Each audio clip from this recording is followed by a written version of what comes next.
week in San Diego, the New York Mets play the San Diego Padres. New York Mets baseball on SNY is brought to you by Geico, the #1 insurer in the New York market. By StubHub, the official fan-to-fan ticket marketplace of the New York Mets. By Prism, now your team can collaborate at a whole new level with video walls from Prism. Learn how at prism.com. And by Tri-State Honda, hurry to your local Tri-Honda dealer for great deals on the 2015 models. Lots to do in San Diego. You got your paragliding, for one. You got all sorts of nice things to do by the ocean. They've got very nice trolleys. But we're here for baseball. Sunshine, lovely day. Mets and Padres finishing up their series. And a pleasant good evening, everybody, and welcome to Petco Park. Gary Cohen, Ron Darling with you tonight as the Mets wrap up their series in San Diego. Rubber game of 3. And for the first time in a month, Dylan G will be on the mound for the Mets as the Mets officially rein in the era of the 6-man rotation to try to accommodate all their young starters. Well, it's going to be really interesting to see how this plays off and how it works. Not everyone is going to be able to pitch great in this format with the 6-man, but you're trying to save Harvey, who's coming off injury, DeGrom, so he doesn't go too far over 200 innings. Syndergaard, you'd have to shut down in September. So all of these moves made for the young pitching. Now, all those things make sense. What are the downsides as far as the pitchers are concerned what they'll have to deal with in this 6-man rotation? To me, the downside is that if you have a rain out, if you have an extra day, those are the kind of days that you're going to have to decide, does Jonathan Neese pitch on this day or does Matt Harvey pitch on this day? I think that's the tough part, is that at times you're going to go on 5, 6, even 7 days rest. And, of course, in order to be able to do this, you have to have depth in the rotation, and the Mets have that, and they're accommodating Dylan G by putting him back in the rotation rather than the bullpen. And here he is, and he's got to show now that he belongs in this rotation. You know, Gary, it's been the craziest year for him when you think about it. You know, there's been injuries. He started spring training without a job. Then Zach Wheeler went down. He got the job again. Then he had to battle Rafael Montero at the end of spring training. He didn't know if he was going to start in the bullpen or start in the rotation. Finally, now he gets his chance. Had the groin injury, out for a month, and back tonight. He'll be opposed by James Shields, who is 6-0, but a kind of a strange 6-0 for San Diego. Well, it's interesting. He's given up a lot of home runs, but he's striking out a lot of batters, which has kind of been the theme of this series here in San Diego. But he's one of the true great competitors in this game and one of the great signings over the winter. Well, there were really 3 big pitchers on the free agent market in the offseason. There was Shields, there was John Lester, and there was Max Scherzer. And they've all done really well. The Cubs are 4 games over 500. Washington's starting to play a little better. But James Shields, where would they be, San Diego, without a 6-0 record? They're under 500. And, of course, he's been a great leader on every staff he's ever been on, an innings eater. He goes for his 7th win tonight against the Mets in the rubber game of 3 in San Diego. Mets and Padres, all the action on SNY.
Soft drink of Major League Baseball.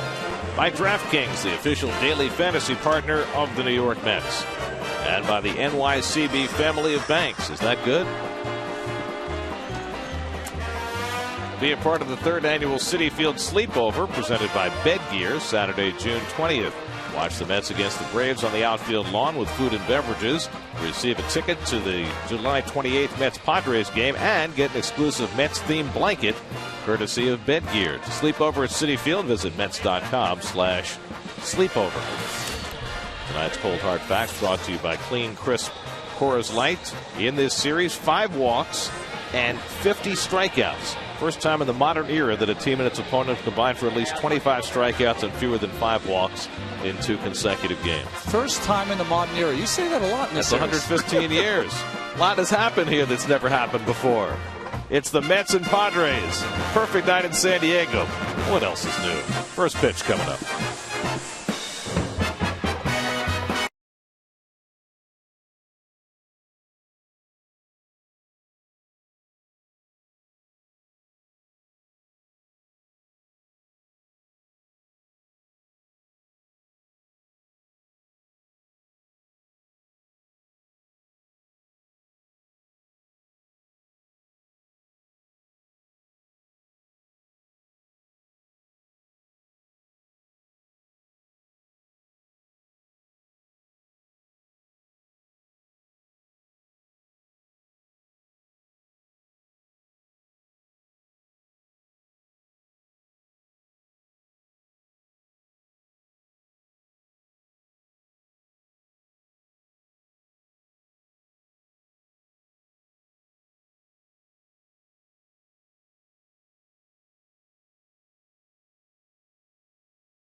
The Padres tonight in the rubber game of this 3-game series. Here is your Geico Mets starting lineup. No Michael Kadire tonight. Kadire woke up with a stiff neck today, and so he is out of the lineup today, perhaps tomorrow as well. That means Daryl Siciliani gets his 4th Major League start. He'll play left field, his 2nd start in this series. The red-hot Ruben Tejada stays in the 2-hole as the Mets face James Shields for the first time in 6 years. Well, his Toyota numbers, 120 and 90 a lifetime since 2011. No one's thrown more innings, more complete games, and he's got 7 shutouts since then. And of course, light defense behind Shields. Upton, Venable, Kemp, same outfield for the first 2 games. Middlebrooks, Amarista, Spangenberg, and Alonso at first base. And doing the catch of Derek Norris, big hero of last night's game for the Pods. Curtis Granderson will lead things off for New York. Curtis just 1 for 9 in this series with 5 strikeouts. Strikeouts have been flowing in this series on both sides. And Shields, who has upped his strikeout ratio this year, gets a swing and miss, and we're underway. Well, there's the shift. You were talking about Shields' strikeout ratio. It's up over 11 this year. For his career, 7.8 strikeouts per nine. This year, 11.6 strikeouts per nine. Now, you know, some of that is moving to the National League where you face a pitcher That's two right. or three times a game, but it doesn't explain it all. No, and in fact, the last time I saw Shields, he was in the postseason. He really had a tough go of it in the post for Kansas City. Lost a couple of games in the World Series to the Giants last year. And the off-speed pitch misses away to Granderson. It's 2-1. Ruben Tejada on deck, then Lucas Duda for the Mets in the opening inning. We mentioned that the Mets haven't faced Shields in 6 years. In fact, they've only faced him once. That was 2009 at Citi Field. He was wearing a Tampa Bay Rays uniform, and he pitched a terrific game, winning 3-1. There's only one Met in the lineup today who was in the lineup that day, and that's Daniel Murphy, who was playing first base that day in 2009. Alex Cora was the Mets leadoff hitter that night. Gives you an idea how long ago it was. Granderson has seen Shields more than anybody from their meetings in the American League. And he checks his swing on a pitch away, and he stopped it in time. And Curtis has never had much luck against Shields. For 7 for 59 in his career against this right-hander. Oh, this is what you get from James Shields. He goes to a full count more than anybody in baseball. 3-2 to Granderson, and he misses low and inside with the fastball. And so Granderson has a leadoff walk, his 29th walk of the year, top 5 in the National League. So the Mets have scored in the first inning in each of their last 4 games, looking to put together a first inning run today. Ruben Tejada has been a revelation since moving back into the lineup. 5 games, he's hitting them all, 10 for 21 in those 5 games, including a couple of hits in last night's game. Have to be careful with Shields. He's got an outstanding pickoff move. As good as any right-handers in all baseball. Does that little dip and swirl. And he misses low and away with a slider for ball 1. I usually say this about pitchers, but James Shields has got a lot of soul in the way he pitches. He's got a lot of swagger. Good breaking ball. Throws, 91, 92 now. And an excellent changeup. California kid who's back home now, signing with San Diego as a free agent. Tejada pops it up. Spangenberg with the angle. Makes the call. And the catch in foul territory for the first down of the night.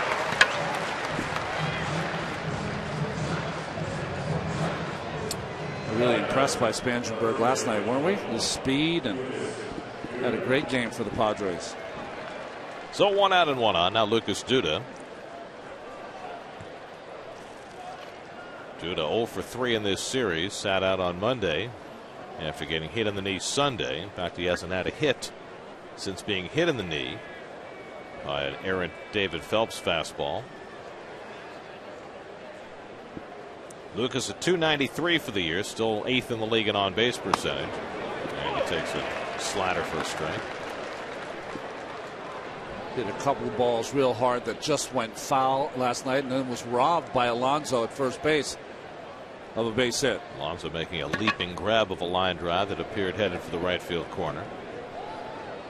Granderson at first and 1 out. And the curveball lifted to right. And Kemp froze a moment. Now it comes in. And that's the second out. So 2 out after the leadoff walk to Granderson. And now Daniel Murphy hitting the cleanup spot. Murphy took an 0 for last night, but over the last 12 games hitting .422. Got a home run in the opening game of the series. Dylan G cooling his heels, as he's been doing for some time. Ready to finally get back on the mound after a month away. Clean shaven. You never know with Dylan. He's been very creative with the facial hair over the years. Granderson 4 stolen bases this year. He's been caught once. Well, Shields has been a workhorse wherever he goes. Last 4 years, 225 plus innings. The only pitcher in baseball who's done that the last 4 years.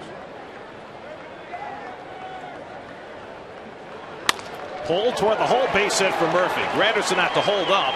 He'll go to second and stop there. Although he certainly could have gone to third against Kemp, who was moving toward the line. So he'll settle for second, and the Mets have 2 on for Flores. Well, first, good hitting by Murph. Fastball away that he covers. And I think a lot better read by Granderson could have produced a first to third. He had to avoid the ball, but right here, just pick up your third base coach, and I'm sure Duffel would have waved him on. You don't want to take too big a chance with 2 outs, but we've seen Matt Kemp in this series. He's not moving very well in the outfield, and he certainly didn't that time, going away from the play. Nonetheless, Mets have 2 on, and Wilmer Flores comes to bat. Flores 3 for 8 in the series with a couple of runs driven in.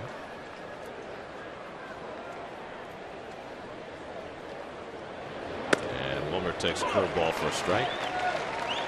Most of these Mets are seeing Shields for the first time. Other than Granderson and Murphy, it's the first time around for all of them.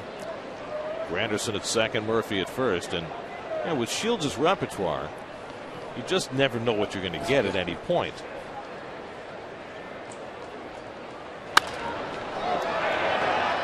Nothing 2 to Flores. And as Ronnie noted, the strikeouts have really gone up for Shields. Today's game changer brought to you by T-Mobile.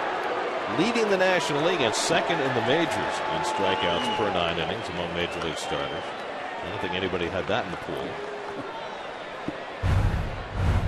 Started the night with 88 strikeouts and 68 in the 3rd innings. Flores lays off the curveball, 1-2. Well, what Shields will do, and he's done this his entire career, he usually gets ahead of you, and then he'll take 2 or 3 pitches that he'll bounce trying to get you to swing over the top of him. He runs a lot of deep counts. Wasn't until right on the eve of spring training that Shields signed with the Padres. Took till February 10th to get the deal done. 4 years, $75 million.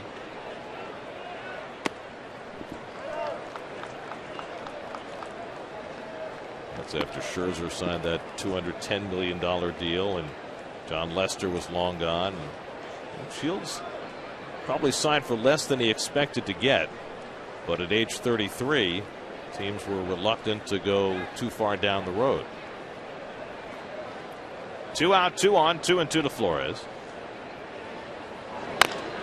And he bounces one down to third. Middlebrooks takes it to the bag, and that retires the side.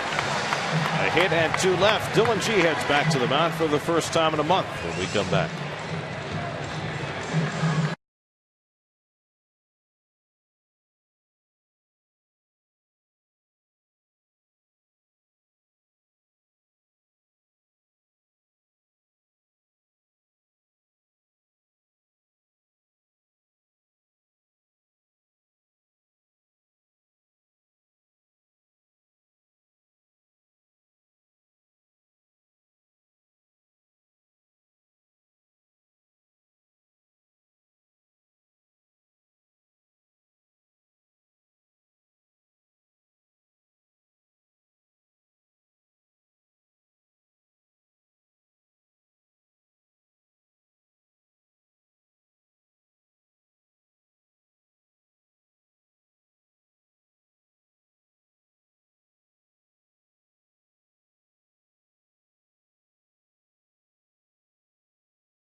Out there last night, and why not? They put up 7 runs and 14 hits.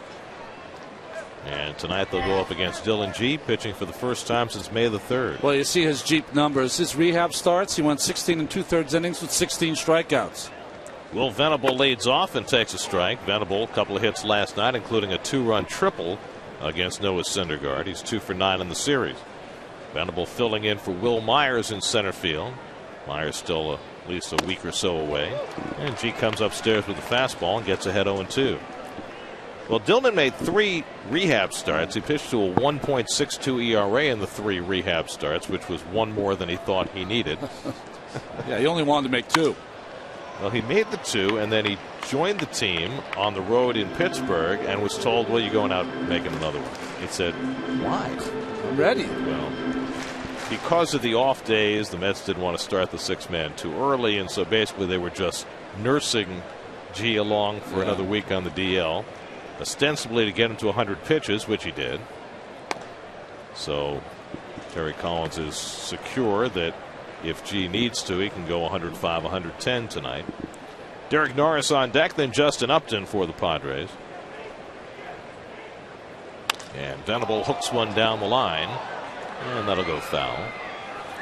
It certainly has, when you think back to last winter, been an incredible journey for Dylan G, a guy who was a terrifically reliable starter last year for most of the season. Had a little trouble when he first came back from the disabled list with a lat injury last year. As Venable drives one out to left center, over in the gap goes to Siliani, and he makes the catch for the first out.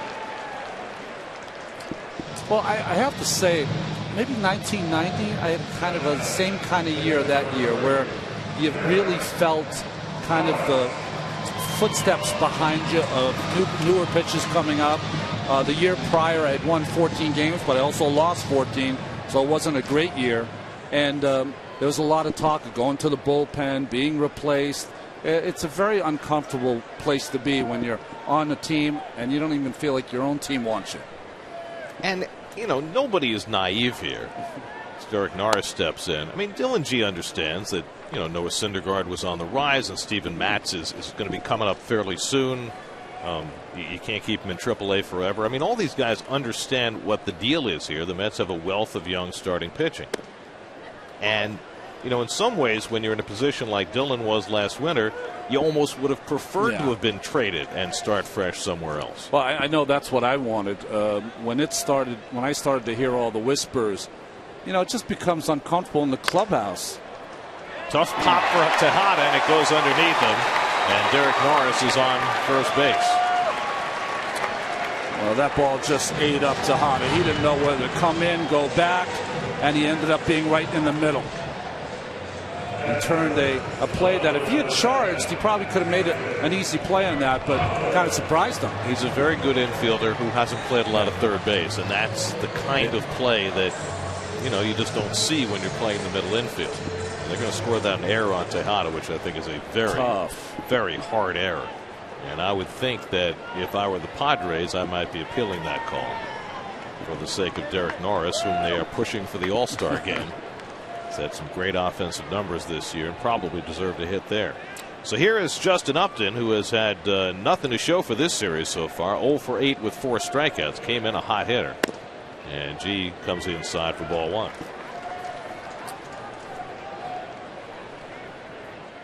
See a taste of it already against Upton here. Recker calls more fastballs in than Plawecki.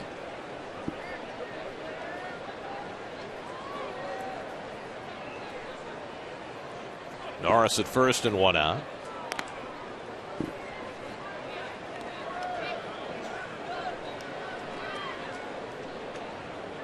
Upton 12 home runs, 37 RBIs, top 10 in the league in both. And you see his career numbers against G squared off plenty of times when Upton was with the Braves the last couple of years. And the curveball misses 2-0.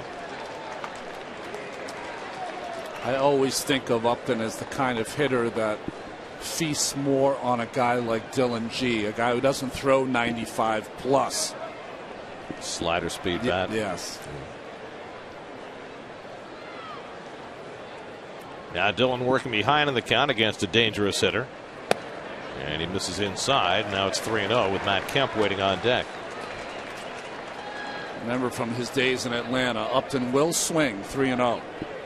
The Padres have been a feast or famine offense this year. They're 4th in the National League in runs scored, but they've been shut out 9 times, including once in this series. So you just never know. And Upton takes a strike. Thought he might have had ball 4. But Lance Barrett, the home plate umpire, called it a strike.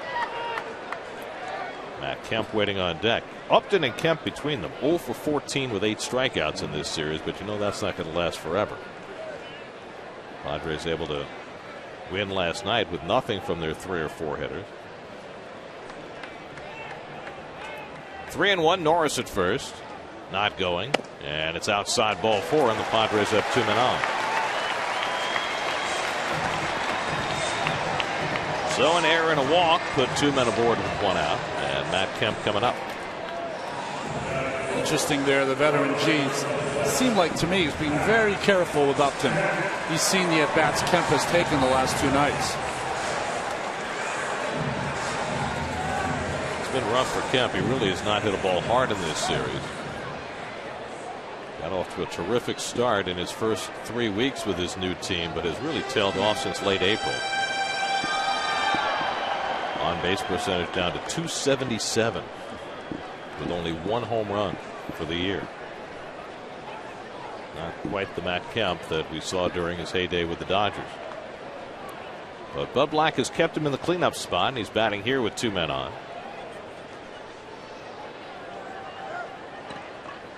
And he takes a fastball for a strike. As the defense behind Dylan G, presented by Lexus. Siciliani getting the start. Kadire has a stiff neck in the outfield. Tejada, Flores, Murphy, and Duda around the infield.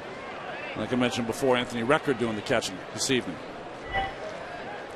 Record trying to nurse G through this opening inning. He's got a very tough hitter in Alonso waiting on deck.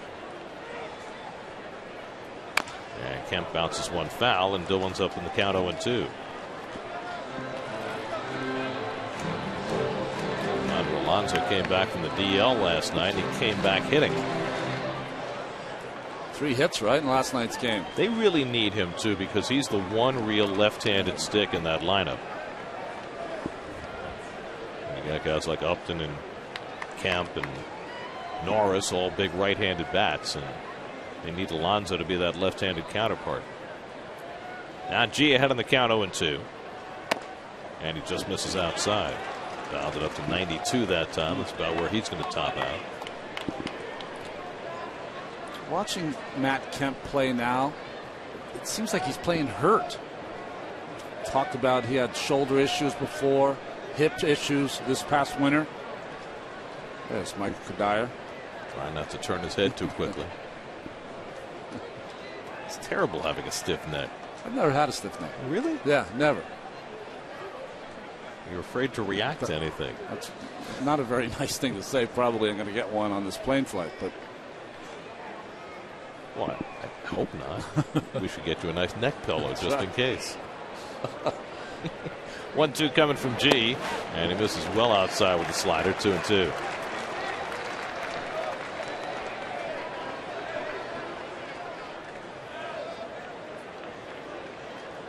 Danny Worthen watching Dylan G. Remember, he had that game where he only threw, what, 70 pitches or so in 7 2/3 innings? Working very quickly, great tempo. Certainly not what he has here in this first inning. I don't know if it's nerves from not being out there in a long time. Working extremely slow. 2-2 coming to Kemp. And he misses away and runs the count full.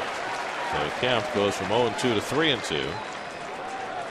And G's got a big pitch to make right now. Opening inning, first and second, 1 out. Well, Dylan's at his best. He doesn't get into a pattern where right now he's throwing all fastballs. You never know what pitch he's going to throw. Maybe the 3-2 curveball here.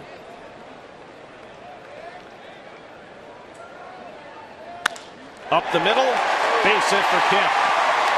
Norris being stopped at third against the threat of Lagares, who has not been throwing very well, but Glenn Hoffman taking no chances. And Kemp's base hit loads the bases with 1 out.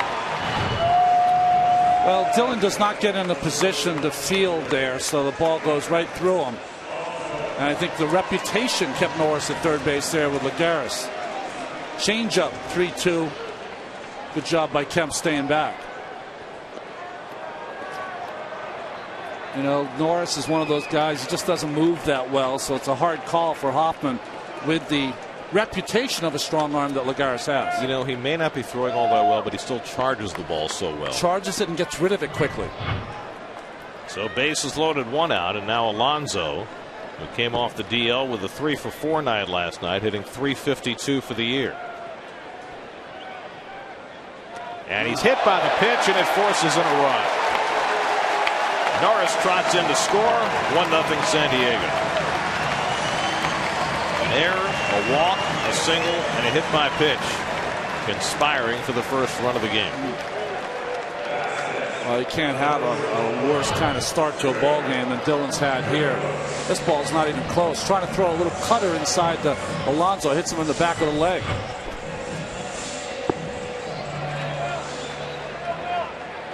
So a run is in, and the bases remain loaded with 1 out for Will Middlebrooks, the third baseman. Middlebrooks 2 for 7 in this series.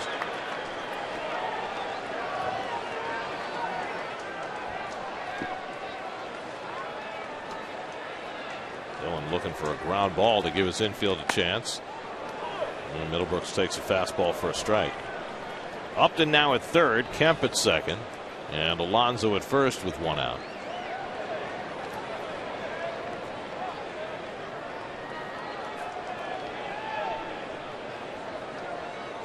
And the curveball bends in for a strike. And he gets ahead on Middlebrooks as he got ahead on Kemp. Corey Spangenberg, number 7 hitter, left-hand batter, waiting on deck.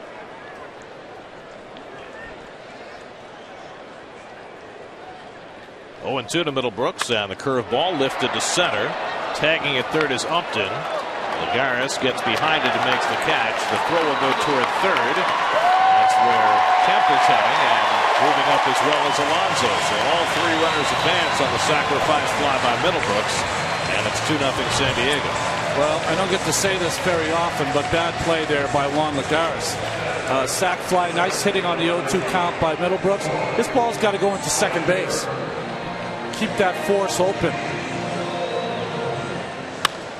Alonso was not going to probably be able to tag and go up, but as soon as he saw the throw that was high, he took off.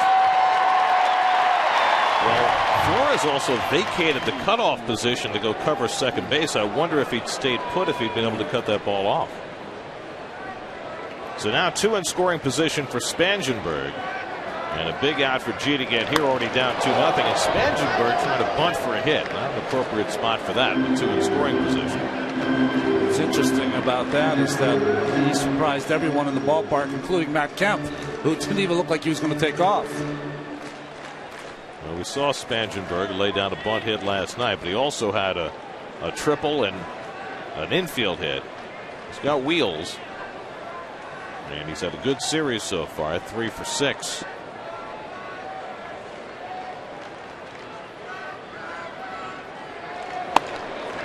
Takes up and away, 1-1.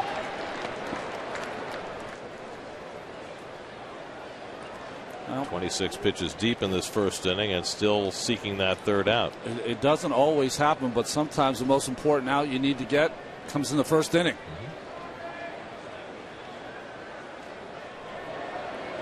Pulled to the right side, and Murphy's there to play it. And so the Padres get a pair and no more against Dylan G in the opening inning. After 1 in San Diego, 2-0 Padres.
Both of them will be unearned, at least for the moment, unless that error charge to Tejada gets changed to a hit for Norris. Well, we saw an error that we thought Lucas Duda had made that was given a hit, and then it was changed, what, a week later? Well, anybody can challenge these calls now, and they go to a committee that looks at the video and reviews the plays. Daryl Siciliani leads off in the second when the Mets down 2-0. Siciliani getting the start tonight with Michael Kadire out with a stiff neck. Darryl picked up his first big league RBI in the first game of the series, and he drives this deep to right toward the wall, and it goes one hop into the stands for a ground rule double. And now Daryl Siciliani has his first big league extra base hit. So it's been a series of milestones for Siciliani. Well, nice hitting here.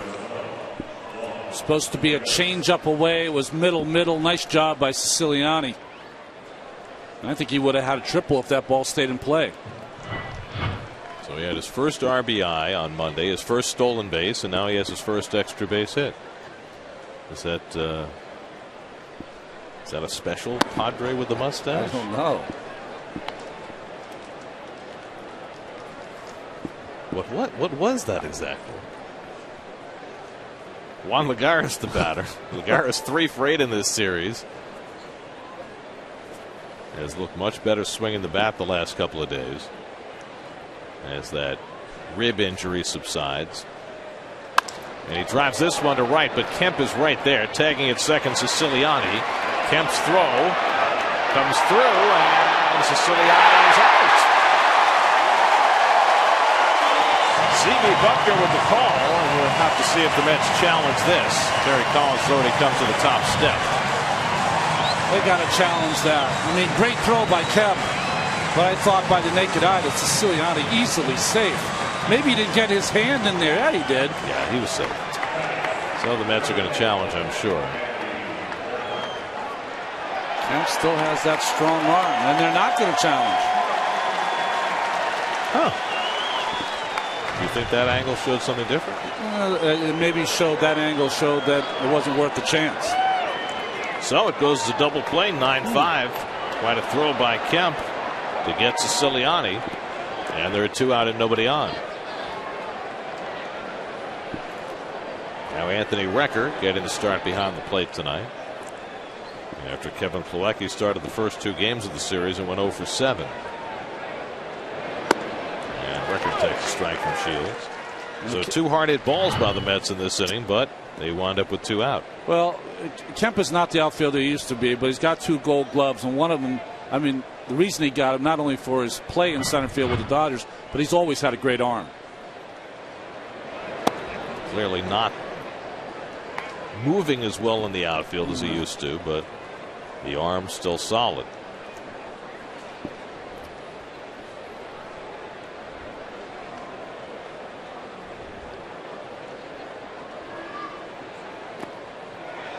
And Recker did not go around. 2 balls and a strike.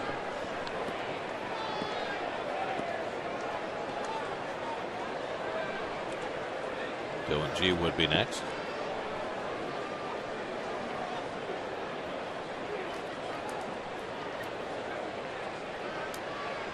It's been a very strange year for the Padres pitching staff, really epitomized by James Shields.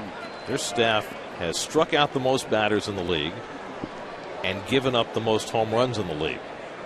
Last time a National League team did that for a full season was 1961, the Dodgers. Shields, 3rd in the league in strikeouts, tied for the most home runs allowed in the league. He's given up 15 home runs in his first 11 starts. I mean, that's on a pace for 45 home runs, 45 to 50 in this ballpark.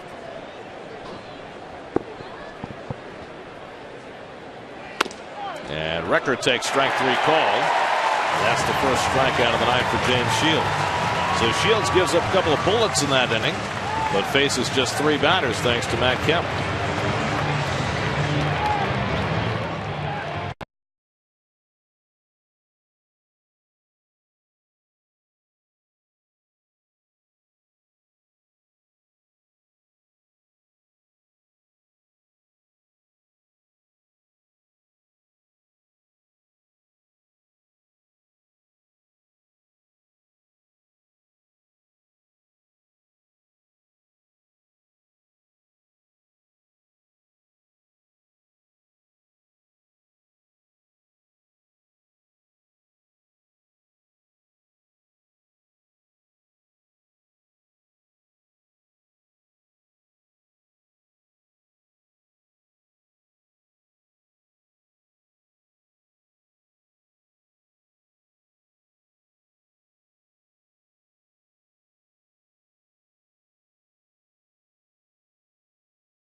Home second inning, Alexi Amarista leads off for the Padres and takes a strike from Dylan G.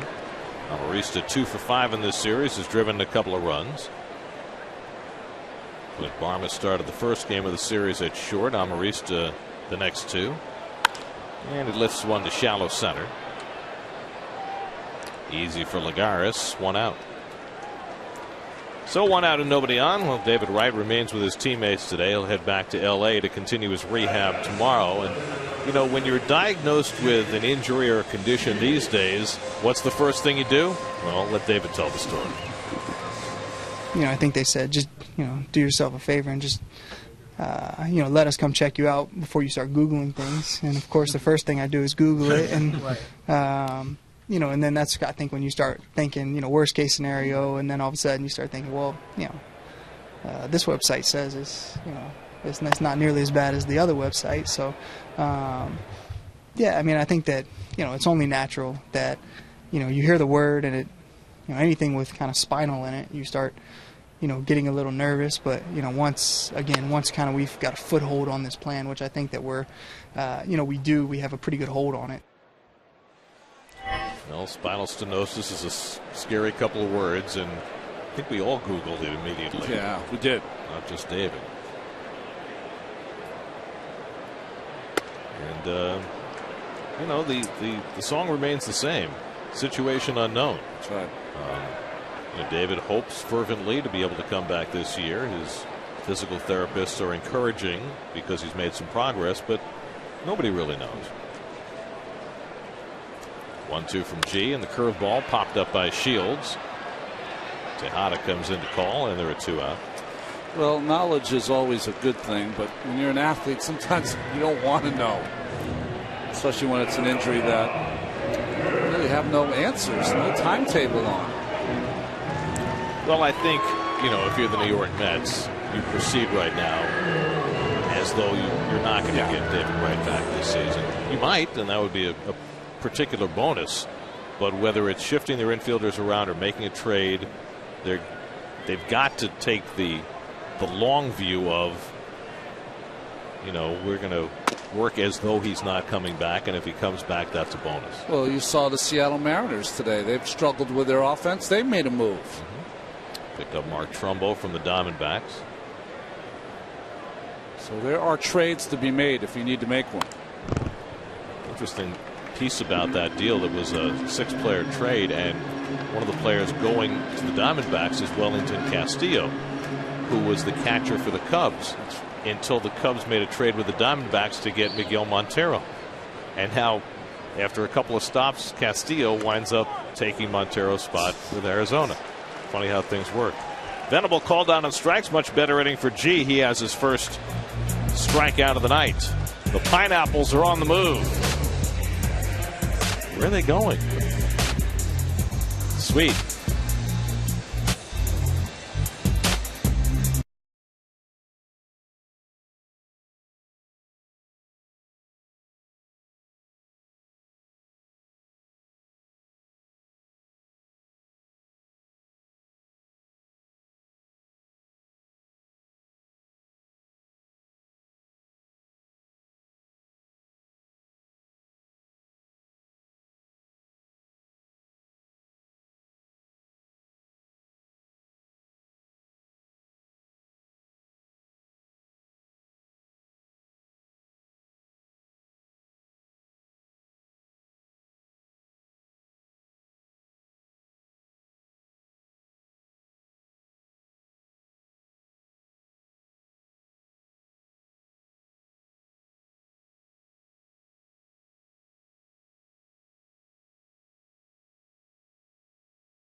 Dylan G leads off in the third inning and takes a strike from James Shields. G 1 for 8 at the plate this year, lifetime 110 hitter.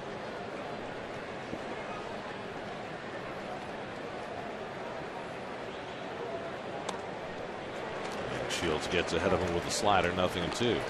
Curtis Granderson on deck, then Ruben Tejada for the Mets in the third. Padres got 2 unearned runs against G in the first inning. Nice bounce back inning for Dylan in the second. And he takes the curveball outside, 1-2.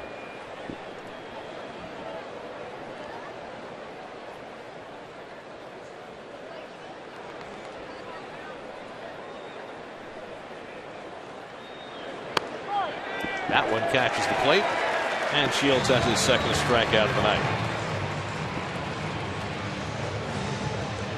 We were talking about the Navy's presence in San Diego. The #1 employer in San Diego is the U.S. Navy. Wow.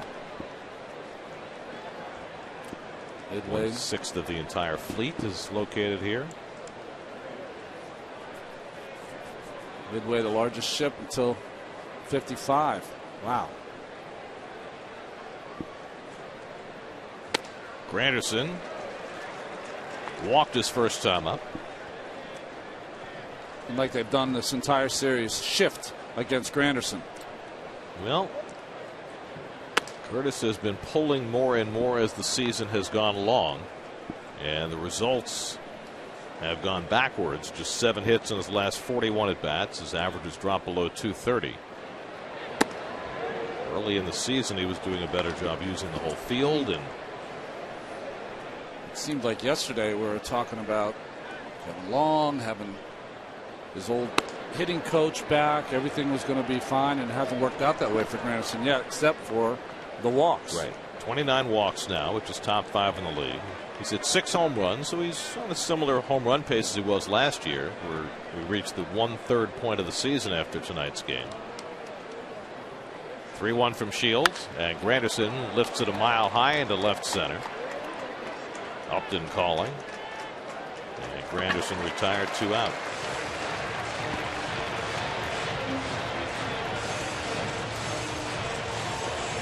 Here's Ruben Tejada. Ruben fouled out to the second baseman his first time up. So there has been a lot of talk the last 24 hours about shifting the infielders around, and I mean, clearly Tejada is the Mets' best defensive shortstop. Clearly Daniel Murphy's best position is third base. Wilmer Flores might be the Mets' best second baseman, and yet all 3 are playing at a different position. But I would imagine, and you know, nobody has said this, but the intimation that I get is that they're going to look to make a deal, and before they switch people around, they're going to see what position they might be able to fill. Yeah. If you can fill third base, well, then that changes what you might do in terms of moving people around. And rather than having to move them and move them back, I'm just going to see what's on the market first. Tejada flies out to Kemp. It's a 1-2-3 inning for James Shields, his first of the night. We go to the bottom of the third, 2-0 Padres.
in the uncompromised Audi A3 sedan.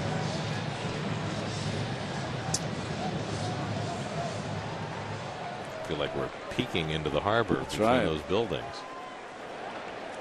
It's quite a city, isn't it? It's beautiful here. Ballpark right downtown. The airport's right downtown. The aircraft carrier's right downtown. Derek Norris leads off against Dylan G and takes a strike. Norris hit a ball to the backhand of Ruben Tejada. Ruben backed up on it and it ate him up, and it was scored in error, and it opened the door on a 2-run inning for the Padres. And Norris hits the curveball foul just beyond the glove hand of that lunging fan. Norris is a good breaking ball hitter. Remember, he hit a curveball last night off Syndergaard for the 2-run home run. Syndergaard got beat in a couple of curves. Yep. Venable hit a curveball down the line for a triple. And Amarista hit one that went off his glove. That scored the first 2 runs. And that was the one that Syndergaard was really moaning about after the game. He felt as though he should have either caught that ball or let it go.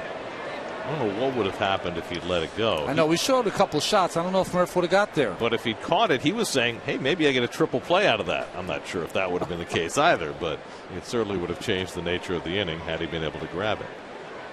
That's how the first 2 runs scored last night, and then it flowed down from there.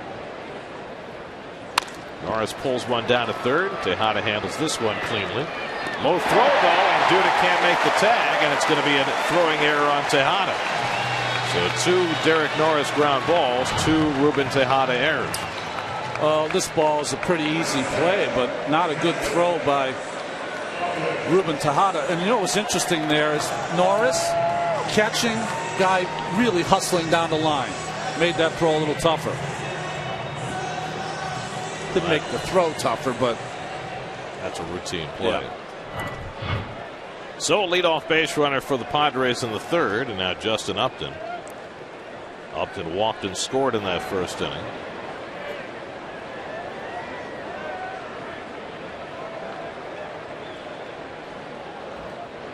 Well, in his first 5 starts this year before going on the disabled list, the Mets had not made a single error behind Dylan G. Now they've made 2 in the first 3 innings. Maybe he's on John Neese's day. Maybe that's it. The 6th man has messed up the karma. Right.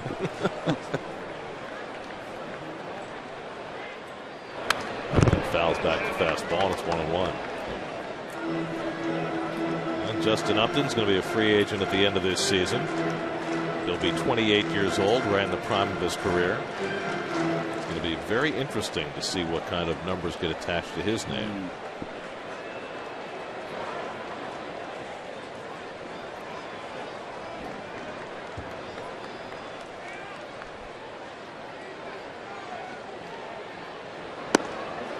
I mean, there are so few big-time bats nowadays, especially guys available in the primes of their career. And, you know, you really know what you're getting with Justin. You know, he's going to play good enough defense, and he's a guy that can hit the ball out of anywhere. And he can still run. Grounds that one in the hole. Flores on the backhand takes a shot at second and gets the force play. That's a terrific play by Flores. Had to go far to his right and make a strong throw to get Norris for the first out. Well, nice play and sense of where he was there. Perfect throw to Murph. And Murph doing what you're supposed to do. Act like a first baseman and stretch towards that baseball. That made the play too.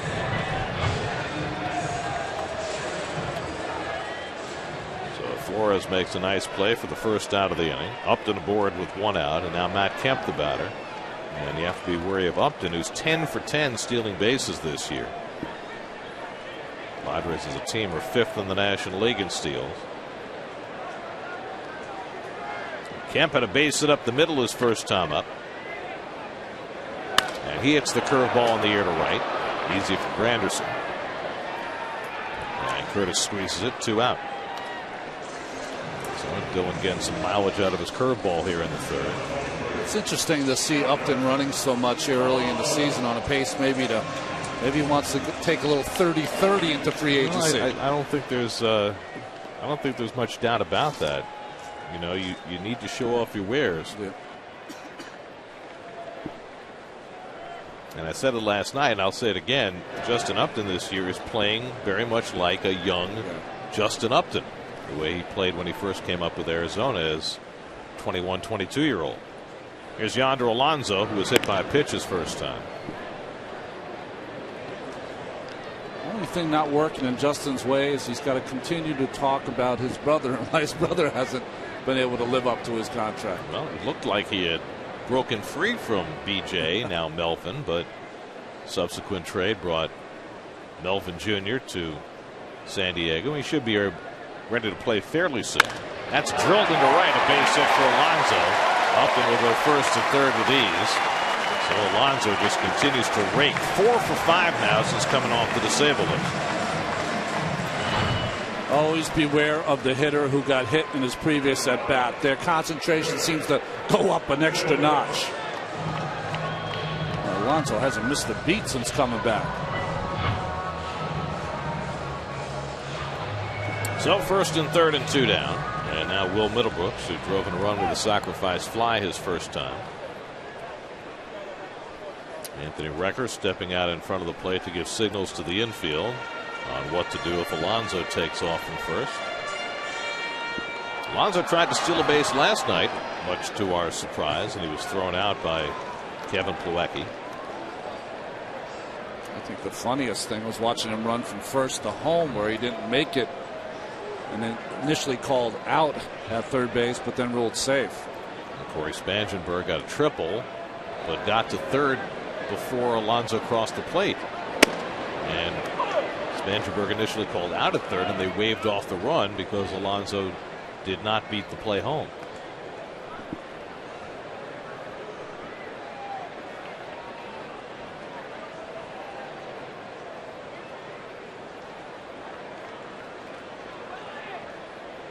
By the way, there was a lot of conversation last night surrounding the 2 challenges that Bud Black made, and I got some clarification today, and I think we had it right. On the first one, Bud originally came out to challenge whether Alonso had scored before the tag at third, and it turns out you're not allowed to challenge that call. And then he tried to change it, and that's when Terry Collins kind of protested. Middlebrooks hits one deep to left to Siliani. Should have room on the warning track, and he makes the catch to retire the side. Middlebrooks thought he might have had it. Comes up a few feet shy. Still 2-0 San Diego.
Arizona tomorrow night. Paul Goldschmidt having an MVP type season so far.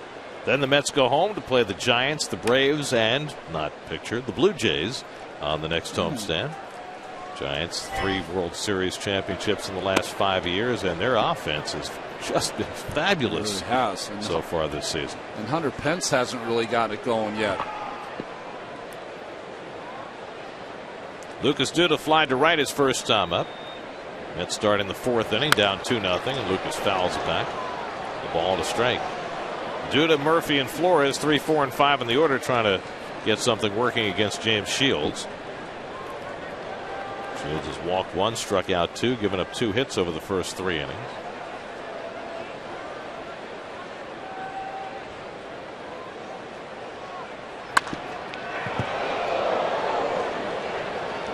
One and 2 to Lucas. That's been the theme for him this series. He's been just a little quick on that ball inside. Hitless now in his last 10 at bats. James Shields, the model of consistency, 11 or more wins, 8 straight years. Last year 14-8 with Kansas City, 3.2 ERA, and Duda just got a piece of that curveball to stay alive. Well, what was funny about Shields this offseason, good curveball here from Shields, is that what makes him so great almost worked against him this offseason because he had thrown so many innings and made so many starts. Most innings in baseball over the last 8 years, and you know, people worry about wear and tear. He's 33 years old now.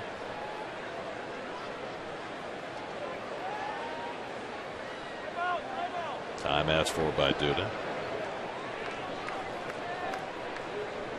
One thing about James Shields, though, he's been the leader of every staff he's ever been on. And the changeup strikes out Duda. 3rd strikeout for Shields, who's now retired 6 in a row. Well, they've got a new video board here at Petco Park this year. It's a significant amount bigger than the old one. And there's been some speculation that one of the reasons why there have been more home runs hit here in San Diego this year is because the big scoreboard has changed the wind patterns a little bit. And that building too, the Sempra Energy building, that also, from people I know that live here, have said that might be a reason also. But it used to be kind of like Middlebrooks' ball. You'd hit a good fly ball, it would just die out in the outfield. Not dying this year. Well, Petco Park opened in 2004, and it has been a very difficult place to hit home runs from the start. And they've moved the fences in a couple of times, particularly in right field and in right center, much as they've moved the fences in at Citi Field to try and make things a little bit fairer. Maybe too fair this year as far as the Padre pitching staff is concerned. Grounded down to first, and Alonso with an easy play to take care of Murphy for the 2nd out. Whenever I think of Petco, I always think of Phil Nevin. Because wasn't he the 3rd baseman that always would complain that the park was too big? Well, and Brian Giles, when they first moved here, was the slugging right fielder who all of a sudden had a power outage, which might have been about the park or maybe something else. 2 out and nobody on. Here's Wilmer Flores, who bounced into a fielder's choice his first time up.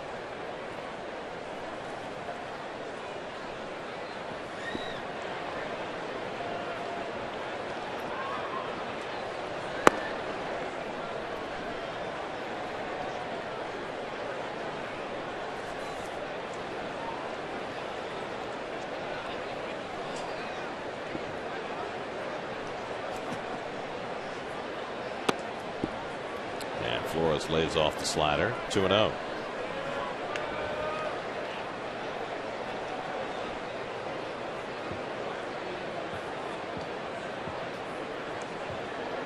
Daryl Siciliani would be next.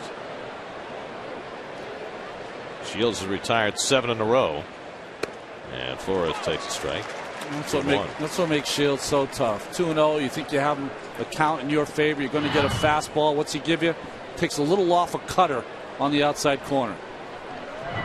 Throw any pitcher a strike at any time. That's on the corner. 2-2.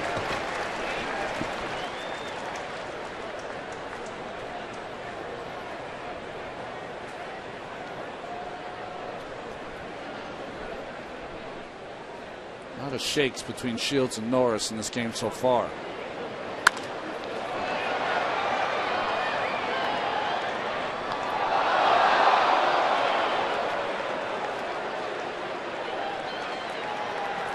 ask anyone on that Royals team, they say, you know, James Shields is one of the big reasons why they had success last season, going all the way to the 7th game of the World Series.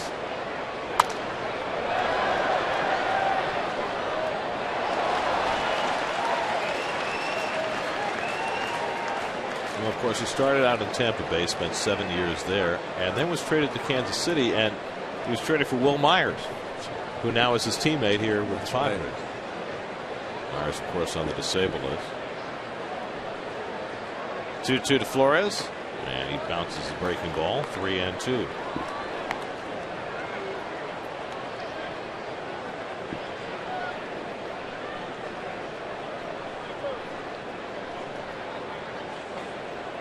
Shields has walked 1, struck out 3.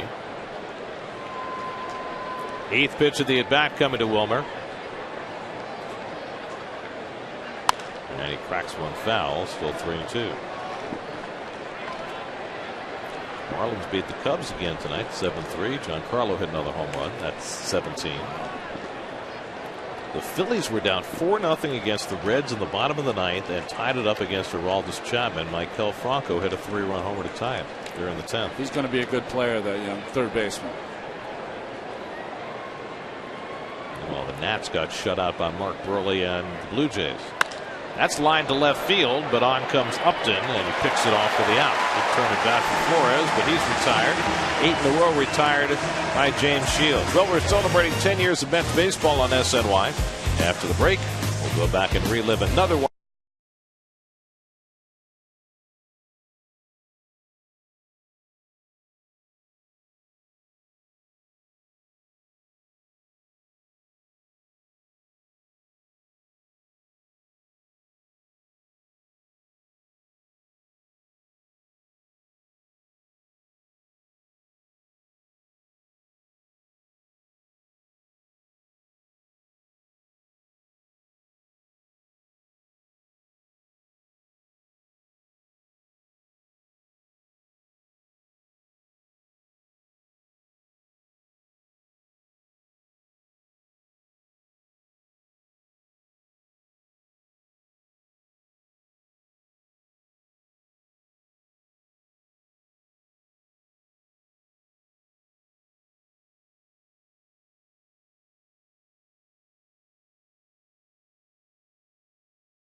Had shorts on for that game. Yeah, that was an executive decision, I believe, by the producer. But what strikes me is that we're still wearing the same shirts. We are. We haven't changed that yet. We're going to work on that, I think. We have to deplete the closet full. We do. That was fantastic to have that ball come so close. Keith and I, you were all thinking we were going to have a Tom McCarthy moment. By the way, you remember earlier in that game, Jose Reyes hit one up in the Pepsi porch, and a fan caught it, and then we put him on the air. We interviewed him. That's right. That was one of the highlights. Keith, I believe, ate everything in the ballpark. He did. Corey Spangenberg leads off the home 4th inning. Spangenberg hits one down the left field line, and over goes Siciliani, jumping at the sidewall, but not really close to where the ball came down.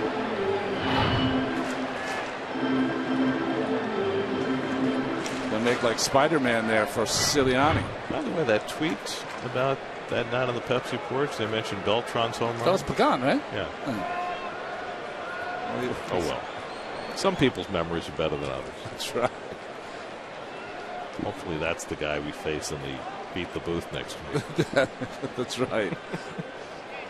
Spangenberg grounded out his first time up.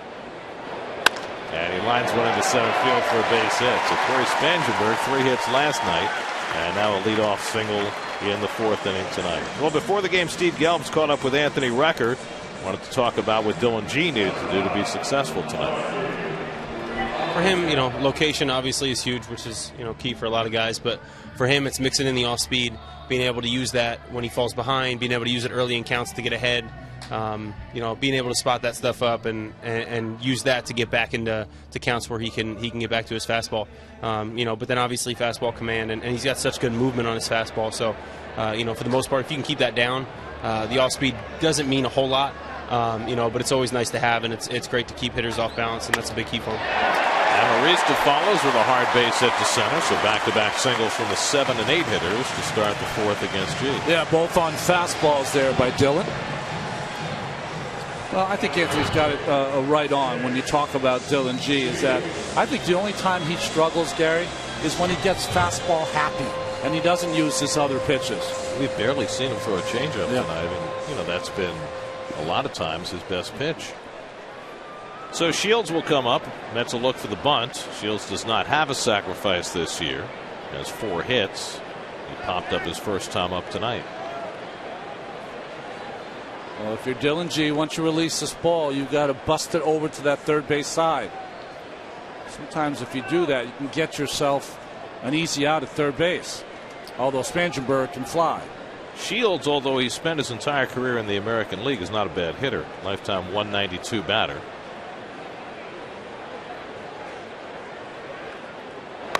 And he bunts it perfectly. G will have to go to first with it. Tejada committed in, so G had no play at third base. 1-4 on the sacrifice. Well, that was picture perfect, textbook. Gets down, gets the angle of the bat, and bunts it hard enough to get it so G has no play at third. Tejada had to come in, had to make an off-balance throw to first. Now, what's the third baseman's read there? I mean, should Tejada have known that G could field that and retreat to third base? It was an in-between play, so I think at some point Tejada will read it and say, you know what, we're not going to have any play at third base with the fast-moving Spangenberg. Infield in with second and third and 1 out, with the Mets already down in this game 2-0. Will Venable, the batter, is flied to left and taken a call third strike.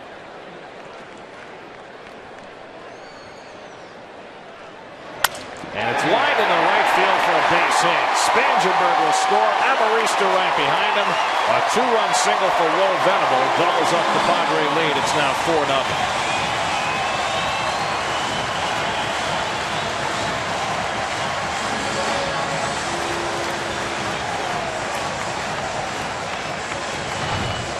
That looked like a first pitch change up there that he hit off the end of the bat.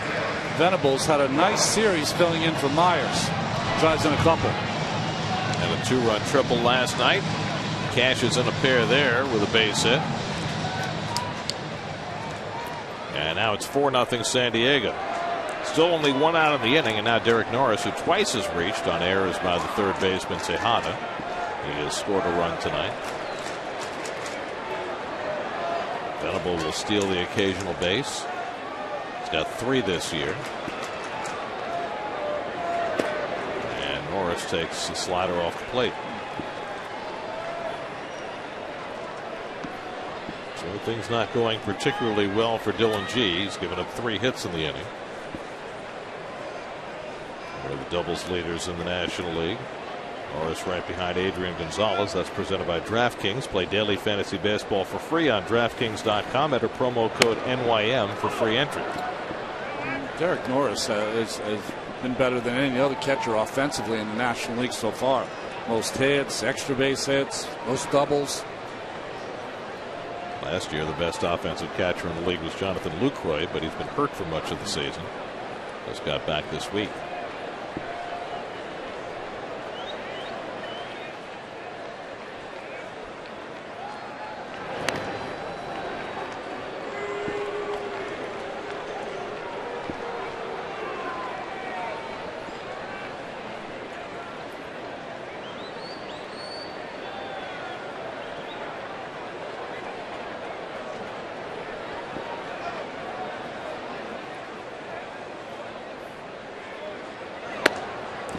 Takes a strike on the outside. 1-2.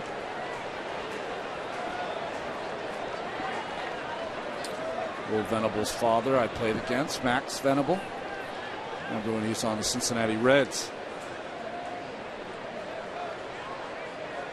Will took the academic path. Yes, he did. Princeton guy.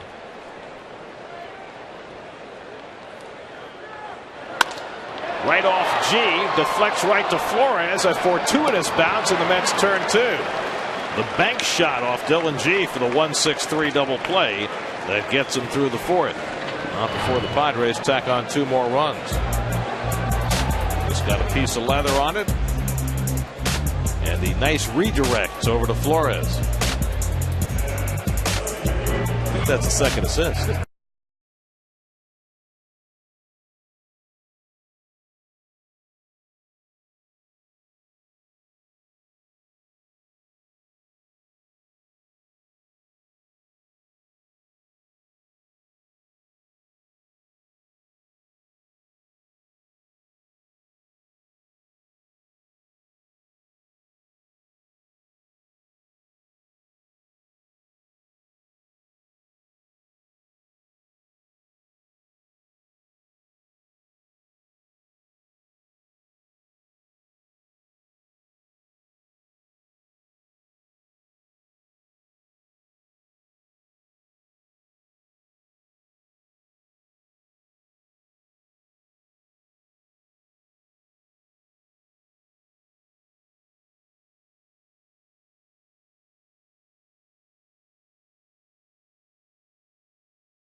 This season.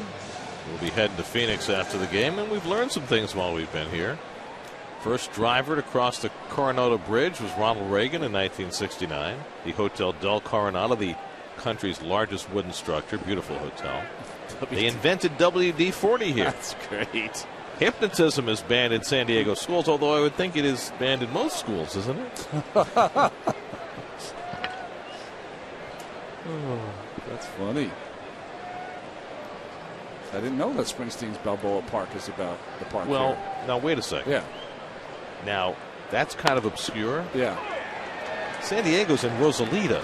Yeah. I know a pretty little place in Southern California down San Diego That's way. right. I mean, that would be the more obvious Springsteen reference, no? Yes.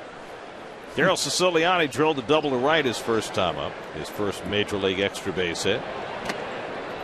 1-1 to Siciliani. But I guess our factoid checkers like to go more obscure. Juan Lagares on deck, then Anthony Recker. Mets with some uphill climbing to do, down 4-0 against James Shields. And Siciliani takes inside 2-1. Shields has retired 8 in a row since Siciliani's double in the second. Juan Lagares followed with a line drive to right. Siciliani tried to take third, and Kemp threw him out with a one-hop strike. And the Mets haven't had a base runner since. And Darrell grounds one down to first. Nice easy hop for Alonso. One away.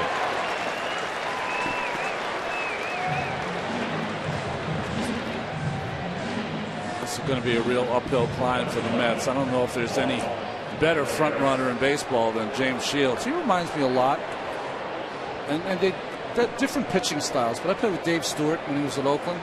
It's a lot like James Shields. You know, tough, deep into games. You know, knows a little bit like Jack Morris, pitches to the score. You think Shields shows up at 6:15 like Stewart did? If it was 6:15, Stu was fantastic. Just get dressed and go out and warm up. No stretching. Well, if you win 20 games every year, who needs to stretch? He was great. What do you think about Dave Stewart as he started out with the Dodgers and the Phillies, and he never really was very successful in the National League?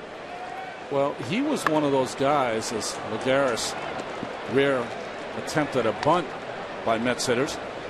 He was one of those guys that experiment with the Dodgers of starting in the bullpen and then becoming a starter after some point didn't work as well for him.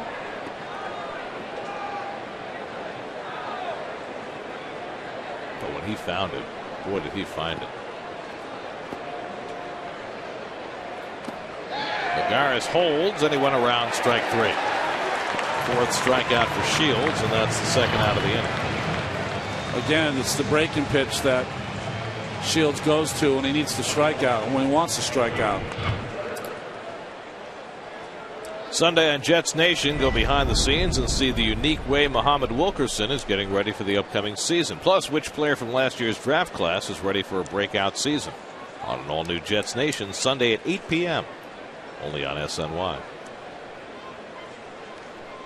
OTAs going on there? Well, the throwing out the ceremonial first pitch today were 3 draftees of the Chargers. Middlebrooks handles Recker's ground ball, and it's a 1-2-3 inning for Shields, who's now retired 11 in a row. None of them could throw, by the way. Well, they're football players. A little too bulky.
It's kind of looked that way. Yeah, very rusty. Hasn't been able to make those pitches when he's had the runners on base. A couple of errors. Justin Upton leads off for the Padres in the home 5th, 0 for 1 tonight. And he takes off the plate for ball 1. Upton walked and scored in the 1st, and then was robbed of a hit on a nice play in the hole by Wilmer Flores in the 3rd. So Upton now 0 for 9 in this series. Kemp and Alonso to follow, 3, 4, and 5 in the San Diego batting order. Ball to strike to Upton. G has walked 1 and struck out 1 and hit 1. Allowed 4 runs on 5 hits, 2 of the runs unearned.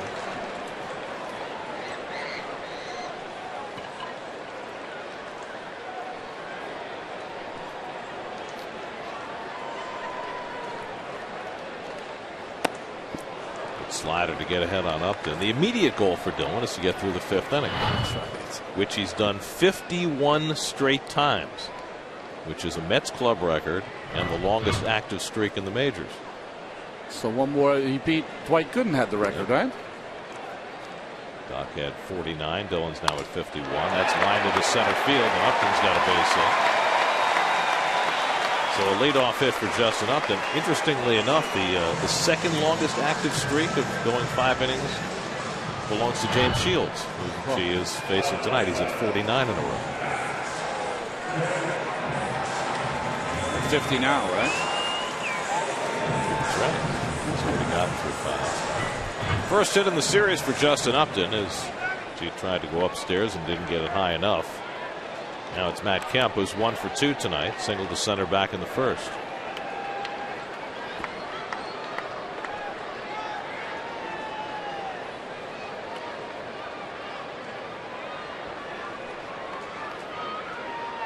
There goes Upton.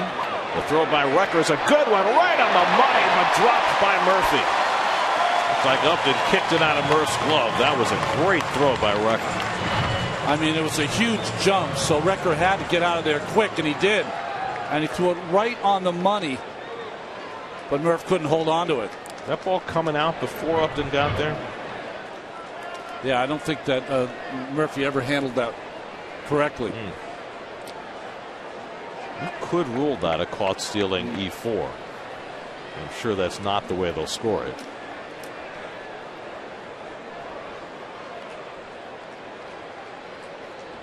Oh, 1 to Kemp, and he lines one to the left for a base hit. Upton held up, so he'll go to third and be stopped there.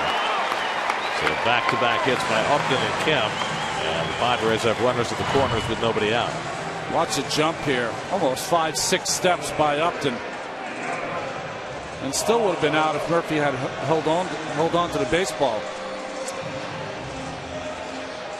And then Kemp has looked a lot better with the bat this afternoon. That's the throw by Record, and then the base hit by Kemp. 7 hits now against Dylan G, and Dan Warrington out at the mound for a conversation as bullpen starts to get cranky. It might be a challenge for G to get through the 5th inning this time.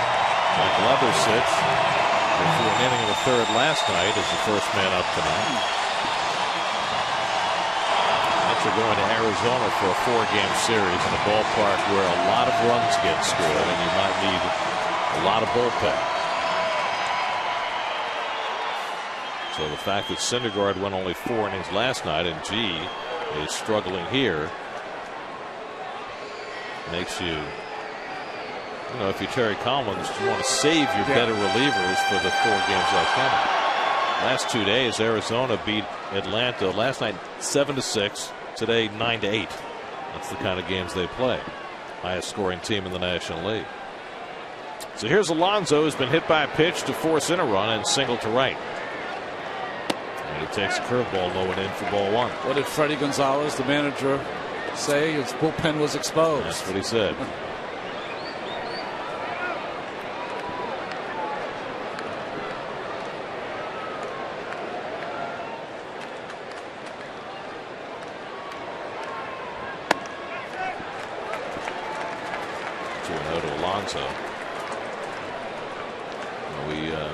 We showed the road ahead earlier. We showed Paul Goldschmidt's numbers, but the Diamondbacks also have an emerging star in A.J. Pollock, who had another home run today.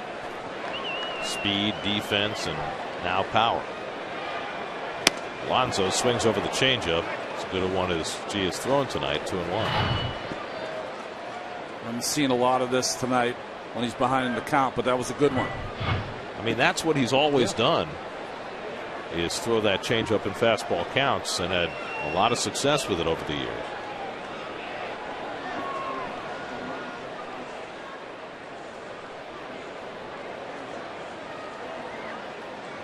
And another one that sends Alonso to the bat flip in frustration.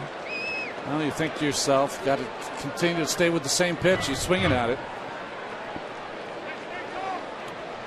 By the way, they have ruled stolen base on Upton's taking of second, despite the drop by Murphy.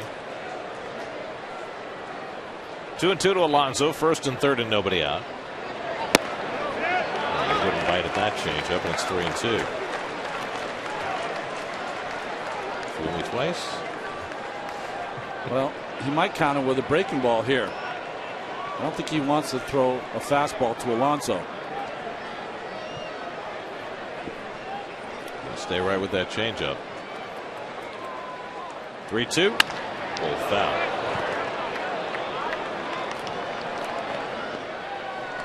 Well, the City Probables in Arizona. Matt Harvey returns to the scene of his Major League debut.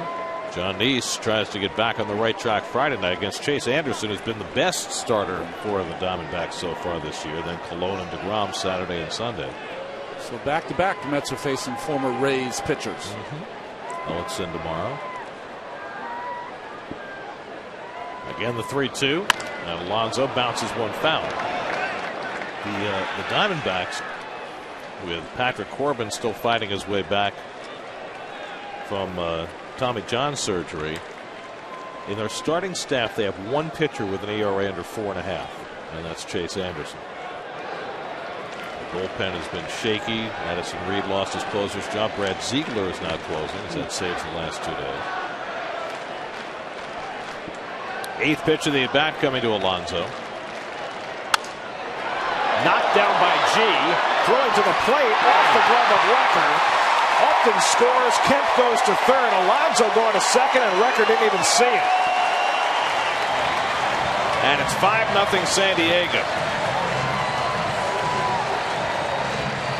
Recker, once he retrieved that ball, would have had plenty of time to get Alonso at second. I don't think he even recognized he was going. I think he kind of like gave up on the play after the error was made. That throw was good enough to be able to be handled. I say this all the time. Whenever these plays happen, I'm always surprised that the catchers, especially in today's game, don't take their mask off. Easier to catch it. But they're taught to keep the mask on now. They're going to rule that an error on G on the throw. No RBI. So now it's 5-0 San Diego. 2 in scoring position. Still nobody out. And Will Middlebrooks the batter. That's the Mets' third error of the night.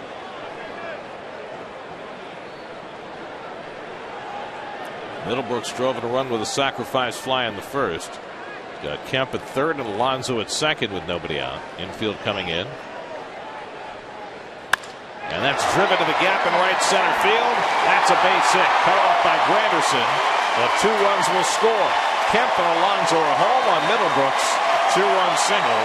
And the doors have been blown off this game. It's 7-0 San Diego.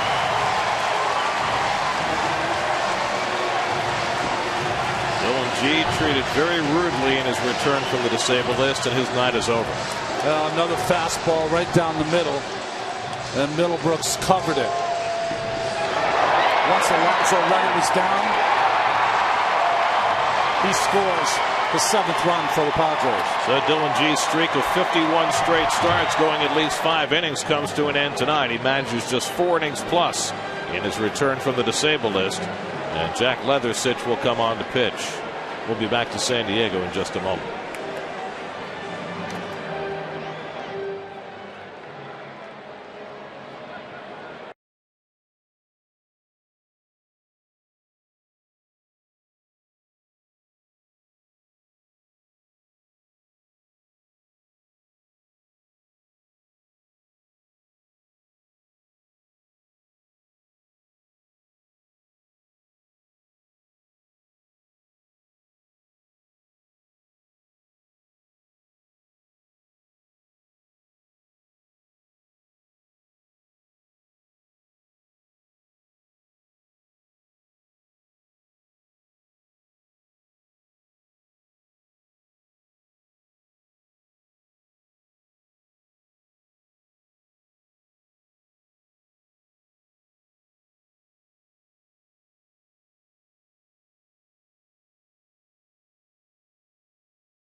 on the sidelines.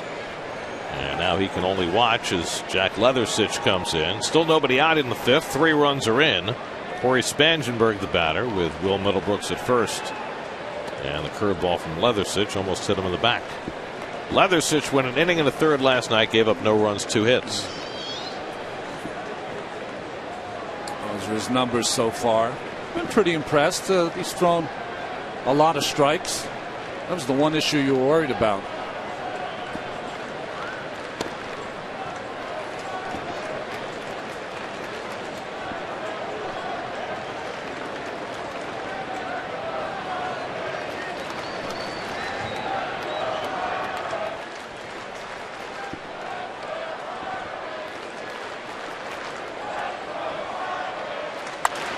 Spangenberg lifts one foul.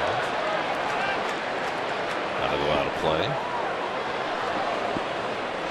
So the Phillies pulled that game out. They scored a run on an error in the bottom of the 11th after tying it with 4 in the 9th against Aroldis Chapman. Beat Cincinnati 5-4. Kind of a nightmare start to the season for Cincinnati.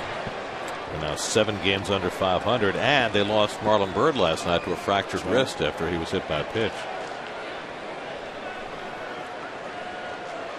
Jay Bruce having another lost season so far. It's 2 in a row.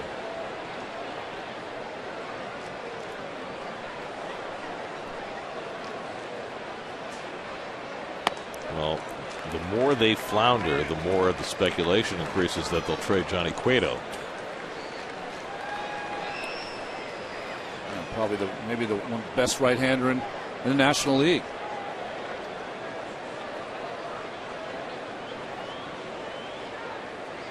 Spangenberg hits one out to left center, and Siciliani is there, and that's the first out of the inning. Middlebrooks goes back to first.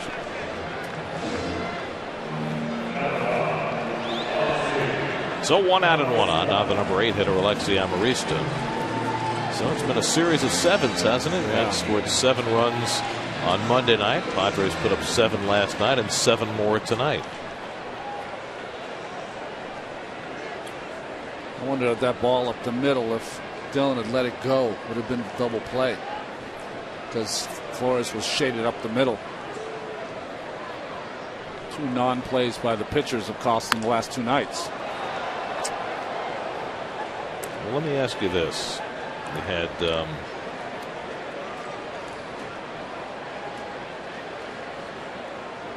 runners at first and third. Comebacker, and I know it's a 5-0 game already, a 4-0 game already, but maybe you go for the double play. Yeah. Well, I mean, if I were pitching, I would have been in a fielder's position. I would have gotten that ball, looked Justin Upton back, and then started the double play. So you could have got out of that without Upton scoring, or at least get the force at second and leave him at third. Yeah.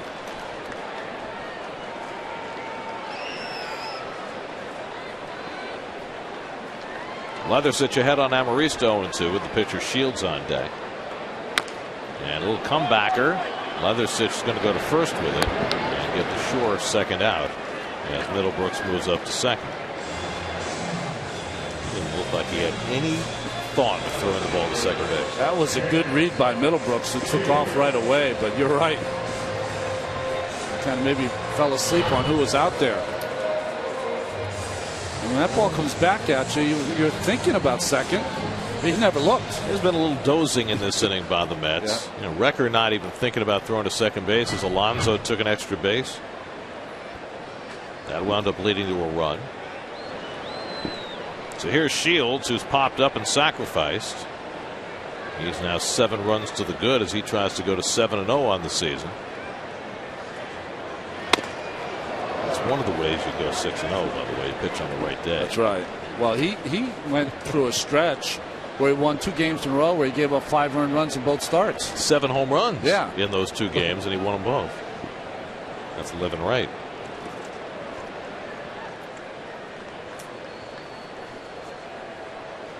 Got the good stance up there. Big high leg kick. Well, his cousin is Aaron Rowand. Oh, okay. So, he had a good role model about how to hit. That's right. and run into walls. Shields' mom and Rowan's mom are sisters. Aaron had a really good career going until he got to San Francisco, and then it just came apart. But we'll never forget that catch he made in Philadelphia, ramming his face into the railing.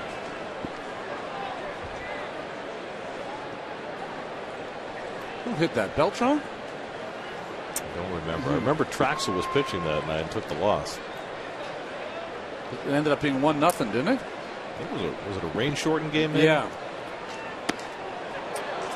Shields went around on a half swing, and it's 2-2. Gavin Floyd, maybe the winning pitcher for the Phillies. Now you're going too deep. I know.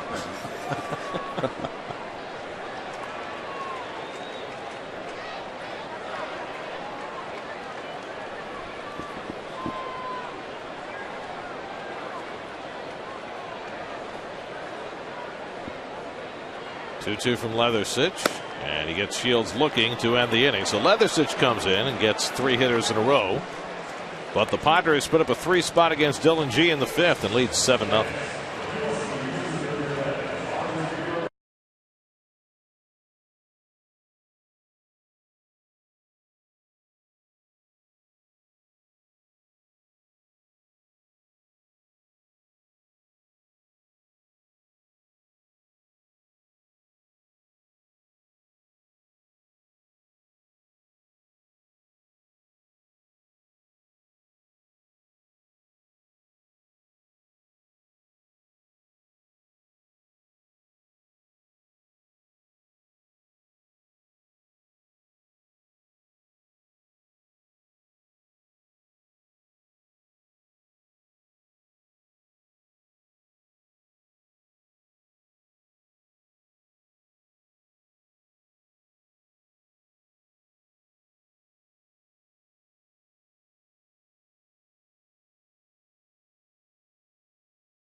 Steve Gelb's making his first trip to Petco Park, so we figured we'd get his assessment of the joint. What do you think, Steve?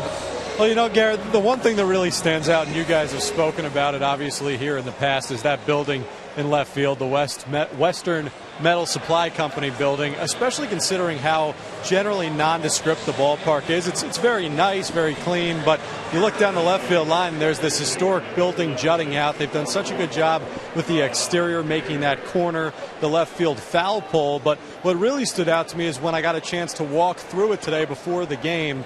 You know, you see all the modern amenities, the suites that they've turned that place into, the concession stands, all that type of stuff. But what you really take out of it is how they've kept the building's soul. Has a different smell than the rest of the park. That brick and the wood really stands out, and they've got a nice display of the history of the ballpark and the history of baseball in San Diego, which is really necessary when you're talking about baseball, a sport that's so reliant on its history.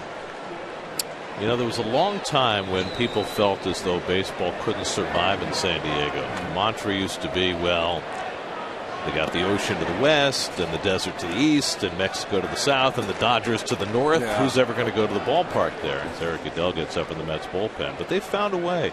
First at Jack Murphy Stadium, where they made Saturday nights a big deal, and then by building this new stadium downtown. Well, what I think about this stadium, which makes it so great, is that they've really kept in mind the fans here. The fan experience is just fantastic. You know, you have center field where people can sit on their blankets and watch the game. Of course, the sand that we showed yesterday where the kids can play in. They really honor their veterans, and we talked about the Navy personnel before. Well, that's always been a big thing in San Diego baseball, the active military who come out in huge numbers, particularly for the day games. But that park in the park out in center field, which is what they call it, I think they charge $5. Yeah. Family to come sit on the grass, and kids can run around and play. They got the sandbox. It's great. It's just fantastic. And guys, I actually was out there before the game as well. You can see most of the game when you're out there, but you can't see all of it, and they have a nice video screen in the back there underneath those retired numbers. So if you're watching the game, you kind of get both aspects. They've done a really good job with that as well. John Mayberry draws a walk as a pinch hitter, which snaps the string of 11 in a row retired by James Shields. And the Mets get a leadoff man on in the 6th with Curtis Granderson coming up. And then there's, it's San Diego, so the fish tacos. Everywhere. I mean, there may be other places in this world where you can get a fish taco, but it became, it's like cheesesteaks in Philadelphia. That's right. Fish tacos in San Diego. Well, what makes them great here is that they don't fry it. They don't fry the fish. That's the key. Just squeeze a little lime. That's right. On it. Maybe a little hot sauce.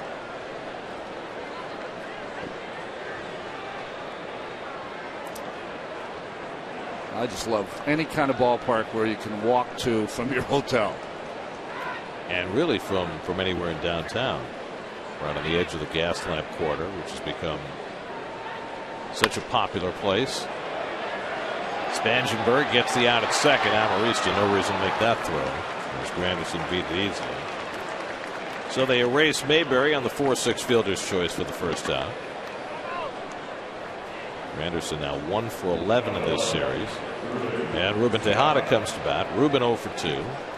Fouled out and flied out. The Mets have had just 2 hits. They got a base hit from Murphy in the first inning, and then a leadoff double from Siciliani in the second, and that's been it. James Shields pitching against the Mets for just the second time ever, and the first time in 6 years, has held the Mets almost completely in check.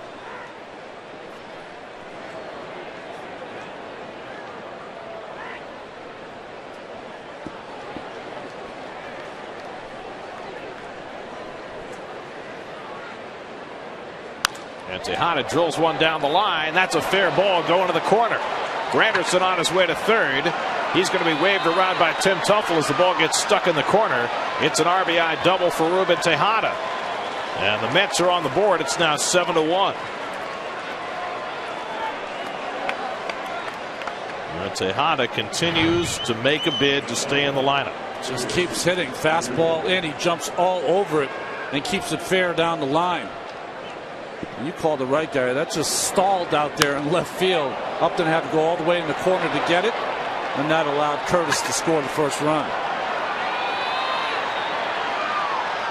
Do you remember in the old ballpark in San Diego here, they had the bullpens in the corners, and the ball would go in the bullpen, and you'd have to throw it over the stands to get it back into the field of play because the stands jutted out in front of the bullpen? Throw it past the stands. Sometimes you had to throw it over the relievers' heads. Right. They didn't get out of the way in time. It was one of the most unusual alignments in any ballpark.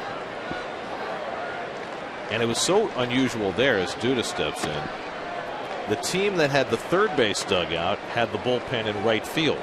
Because if you were in the third base dugout, you couldn't see the left field bullpen because the stands were in the way. And it wasn't a dugout. The dugout was a field level, so it didn't go down. Beautiful bullpens now. They've got the stacked bullpen, which has become the go-to methodology. Oh, it banks off Norris's glove. He can't find it, but Tejada's not going to take a chance down by 6 runs. Norris is lucky that ball hit the umpire right off his glove. It hit Lance Barrett in the foot. keep that ball in the neighborhood. Now it's 3-0 to Duda with Murphy on deck. Mets trying to make some noise here in the 6th inning. A run home. Duda has flied out and struck out tonight. And he takes a strike 3-1. Shields has issued his only walk of the night in this inning.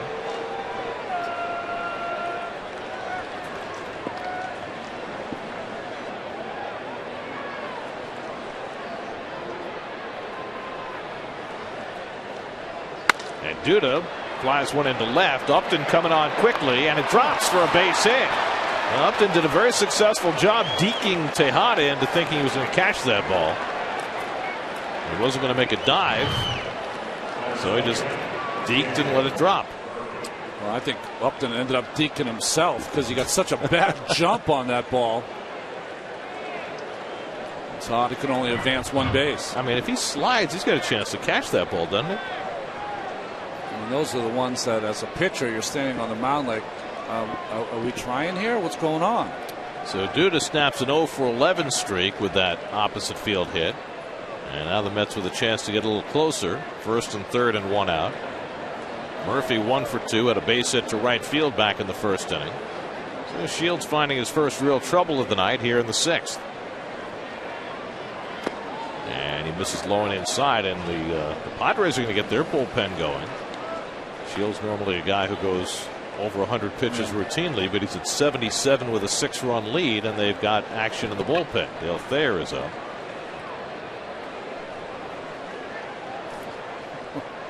Tells you that Bud Black and Darren Balsley have seen something that they don't really like from Shields. That's a double play ball right at Spangenberg. Amarista with the turn, and they double at Murphy to end the inning. That's what Shields needed. After Upton failed to catch a ball in left, he gets the double play grounder, handled very nicely by Spangenberg and an acrobatic Amarista. Mets get 1, and that's all. 7-1 Padres in the 6th.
Kidcaster.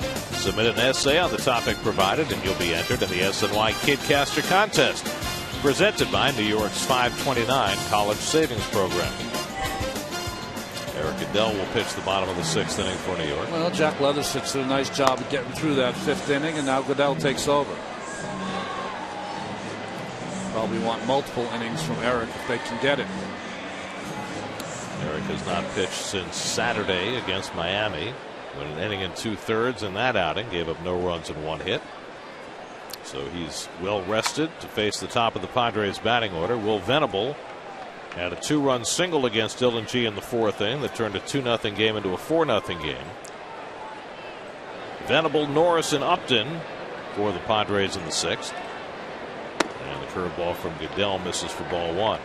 So G in his return from the disabled list, 73 pitches, 4 innings plus, 8 hits, 7 runs, 4 earned, 1 walk, 1 strikeout, 1 hit by pitch. He committed one of the 3 Met errors. That's an ugly line to come back to. And now he has to wait a full week till he starts again. That's going to be the issue.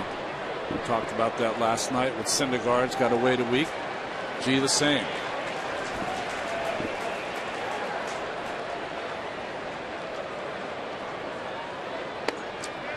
Terry Collins has had experience with this when he was in Japan. The pitchers there would pitch once a week. He said that they would send down 3 pitchers down to the minors and bring 3 new guys up all the time.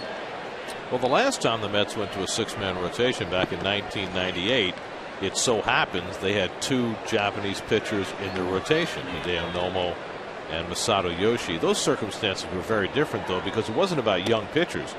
All the guys who were in that 6-man rotation, Al Leiter was in there, Armando Reynoso, they were all veteran pitchers. It was just a matter of they had 6 guys. None of them was going to do them any good in the bullpen, so they just ran them out for about a third of the season. Hit hard up the middle, and Venable's got another base hit. So after a 2-hit game last night, Venable's got another one tonight. Let's check in with the studio. Michelle Yu has a game break brought to you by Honda.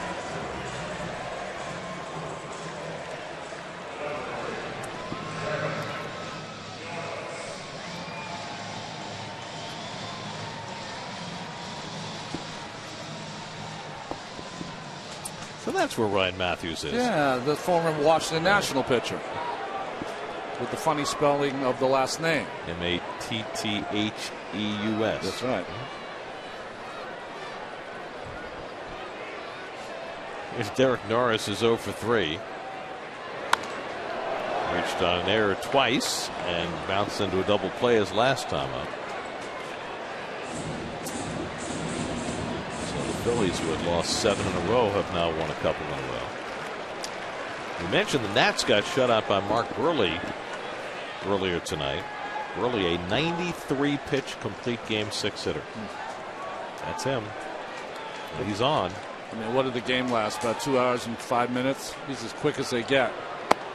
Well, they had to wait around long enough for the Blue Jays to score 8 runs. Right. Do you know he never or very rarely ever shakes off? He just whatever the catcher calls, he goes with. Well, that speeds things up. That's right.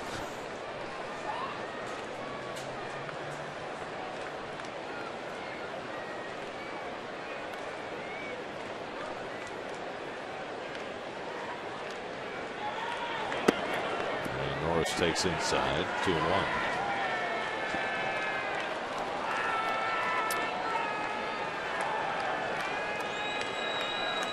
Justin Upton waiting on deck.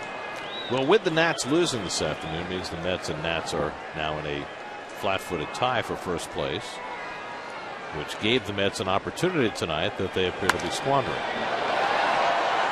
as was the case last night. Yeah. Nats split a doubleheader, and the Mets could have taken over first place, but did not.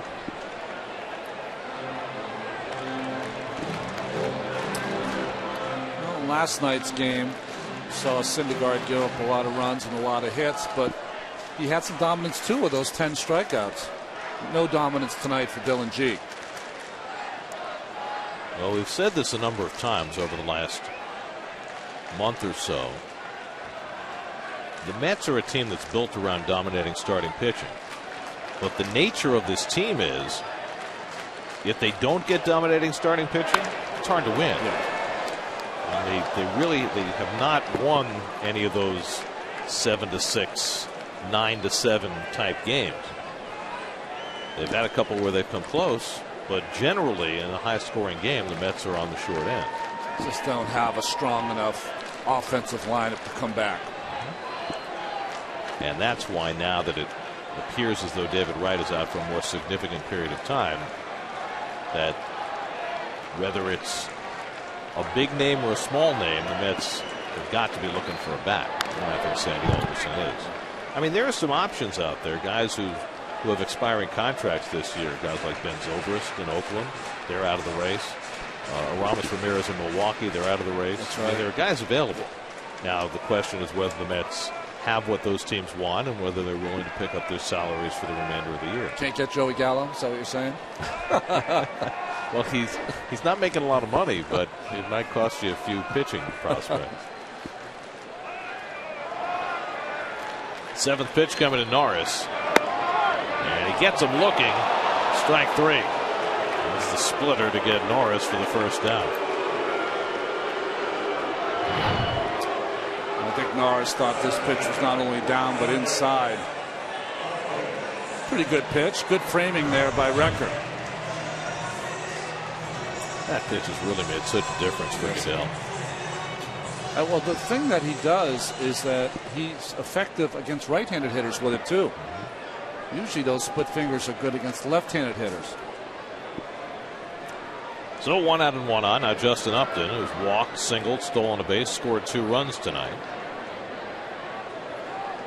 Venable at first and 1 out. And the curveball in for a strike. And the Padres sitting in 3rd place in the National League West. Giants just got swept by Pittsburgh, didn't they? Yep. Francisco Liriano shut him down tonight. 5 straight losses for the Giants. Meanwhile, the Padres, look at them. Only 8 games this year against teams that did not have winning records at the time they played. So, you know, there's every reason for the Padres to be optimistic about what is ahead for them. Well, I think for Bud Black's team, the key is their right fielder. Is he a good player still, or is he a hurt player? I mean, if he gives you 20 and 85, then you really have a shot.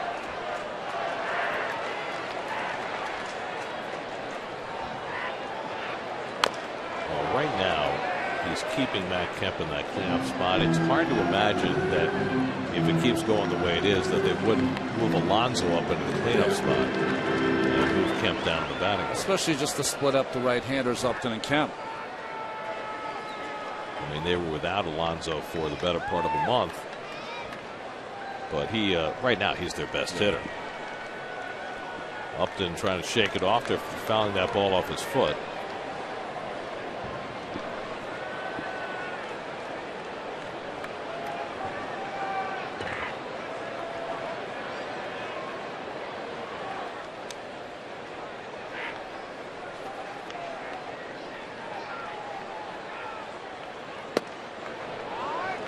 That splitter missed inside, 2-2. It's the same pitch he threw to Norris that was called a strike.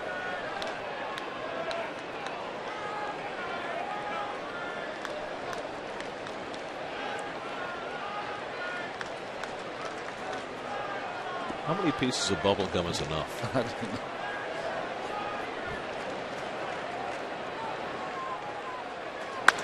Hit hard toward the middle, base hit for Upton. Around second comes Venable. He'll go on to third. So Justin Upton has his second hit of the night. And the Padres have runners in the corners with 1 out.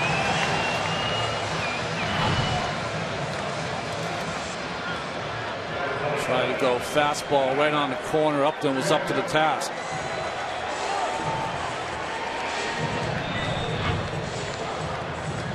I mean, when it comes to bubble gum, you need a certain critical mass to be able to blow bubbles. That's right.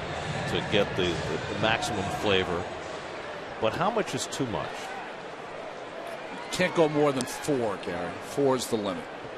Anything over 4 is you're being as they say in French, a cochon. Do you think that's a sport-wide phenomenon, or do you think some guys push the limits? No, I've got the number right on the nose. 4 is the number. It's Matt Kemp, who's 2 for 3, and he swings over a splitter, nothing in 1. It was funny when you get to the pros, all that stuff. They have all the seeds and the gum and the dugout. I lived in one of those homes that you weren't allowed gum in the house. So, are you saying that there was a time when you might have indulged a little extra? Oh, absolutely. Early in your career? Couldn't wait. See that double bubble in there? That had the. That's fantastic. Oh, the gumballs. Yes. Yeah, I've not seen those in too many dugouts. Usually you get the little wrapped pieces. Ends up usually with a trip to the dentist after biting into one of those. Well, what's very nice in the Mets clubhouse is they not only have the regular gum, but they have the grape flavored bubble gum. And that, to me, is. You just don't find that all the time. 1-2 to Kemp. Do you remember for a while, back in the, must have been in the 70s, maybe the early 80s, there was a spate of bubble gum blowing contests where they got those calipers out to measure the bubbles. Wasn't Bobby Valentine really good at that? Of course. Of course. Swing and a miss, and Kemp is out on strikes. That's the second for Goodell. I mean, Bobby was a championship baseball player, football player, basketball player, ballroom dancer. That's right. So, of course, he was the best bubble player. I know still to this day there are people in Connecticut that say that Bobby was the greatest high school athlete that ever come from Connecticut. They do it all. Restaurateur. That's right. Inventor of the rap. Not rap music, but the sandwich. The sandwich rap. The W rap. It's Yonder Alonso. A curveball by Goodell to start him off. It's interesting watching Goodell transformation. When he first came to the Mets last season, only pitched in 6 games, he really threw his fastball maybe 60-70% of the time. Totally opposite now. Spots his fastball once in a while, but really uses his breaking pitches to get hitters out. By the way, that designation that Bobby has had for years about being the greatest athlete from Connecticut, do you think George Springer and Matt Harvey might have something to say about that? They're going to try to.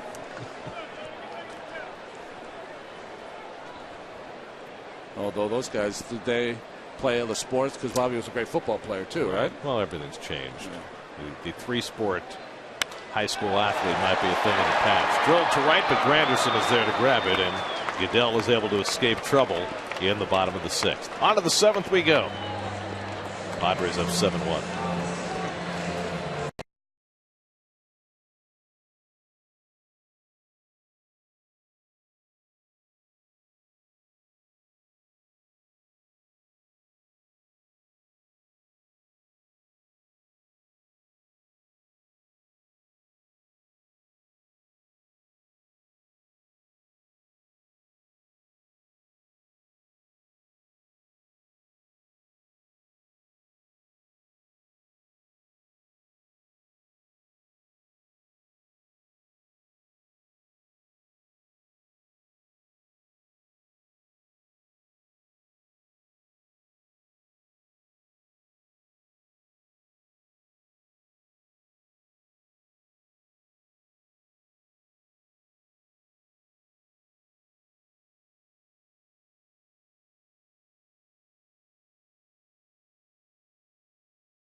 It was the bubblegum blowing contest at Shea between the Mets and the Dodgers. Bobby Valentine realized its importance. Children on the way up have got to keep chewing. Practice is the key in anything, and you got to make sure you have that bubble gum in your mouth most all the time. I think I'm looking forward to next year's contest. I'm going to practice all winter. If my teeth can hold out, I'll be there. That is a fabulous job by Dan Barr in the truck retrieving that video.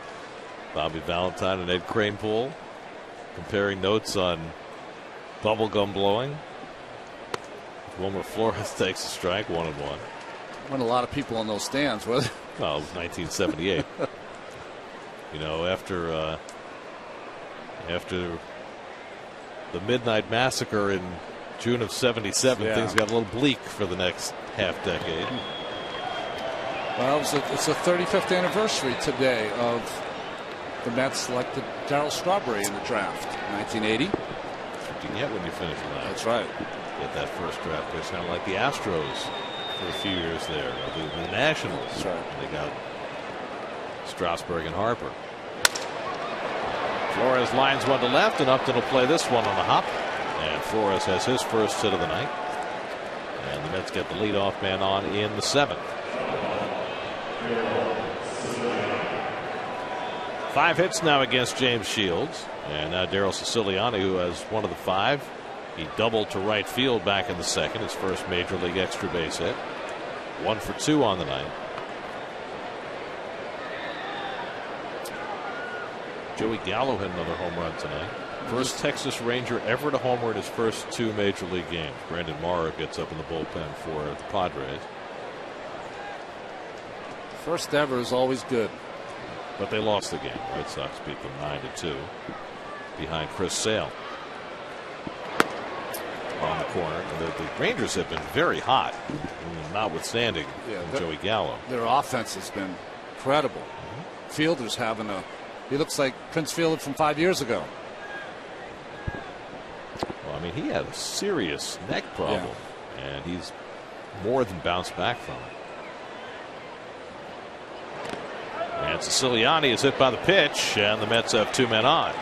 Didn't make much of an effort to get out of the way, but the Mets will take it. He was almost hit by a pitch earlier and keeps his knee right in there, and it hits right off his left knee. It's a nice talent to have, as long as you don't get hurt. Tonight's Verizon trivia question: which 3 players finished the '97 season with a batting average over .360? Well, one of them played here, right? Right. And at least one of them in Colorado.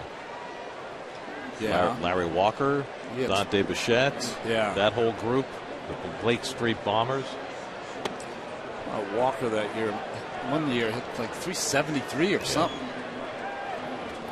So the Mets with the first 2 men on in the 7th, trying to push the ball further uphill. Game they trailed 7-0. They got a run in the 6th inning against Shields. Now trying to put something together here in the 7th. Lagares is lined into a double play and struck out tonight. He flies this one down the right field line. A long run over for Kemp into foul ground. He makes the running catch.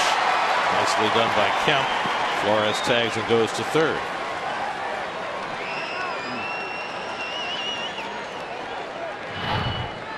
Watching him run, it just kind of ambles over now. You know that you are struggling with your legs when you really can't stop. Right. Well, we saw that last night. Remember, he made that slide into the sidewall and he banged both his knees because he just couldn't stop.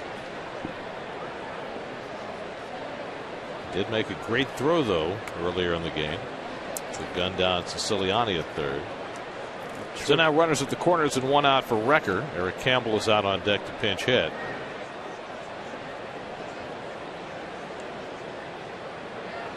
The Mets do not have a left-handed bat on the bench tonight. They went down to 4 bench players when they sent Danny Muno down to make room for Dylan G.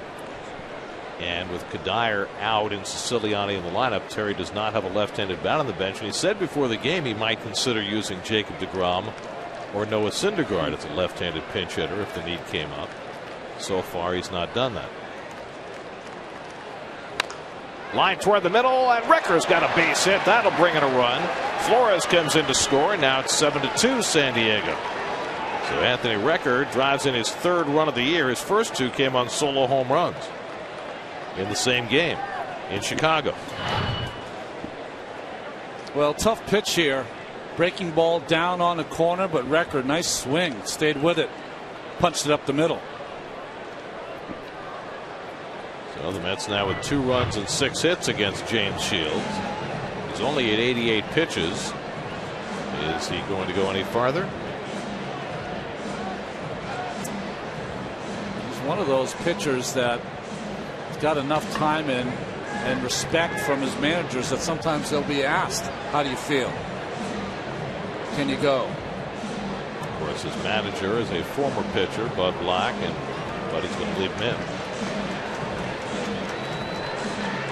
That's the ultimate respect in today's game, because when the manager comes out, 99% of the time he's taking you out.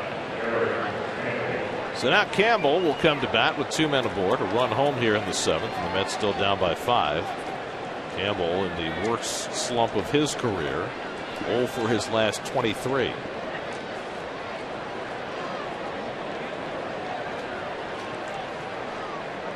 He has seen his batting average shrink and his playing time as well.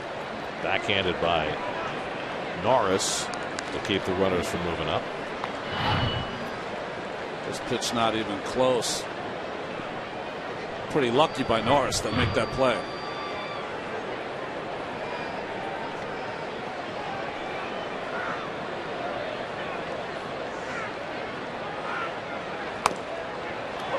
Campbell takes a borderline strike, 1-1. When you're in a bad slump, every line drive is caught, every borderline pitch is a strike. Well, you can see that Shields was throwing 92, 93 earlier in the game, all the way down to 90 now. Campbell grounds one to third, might be 2. Middlebrooks to second for 1. Spangenberg turns it over. And for the second straight inning and the 3rd time tonight, the Padres turn a double play. 5-4-3. Mets settle for 1 run and trail 7-2 at the stretch.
Of the middle infielders. There have been some good ones tonight.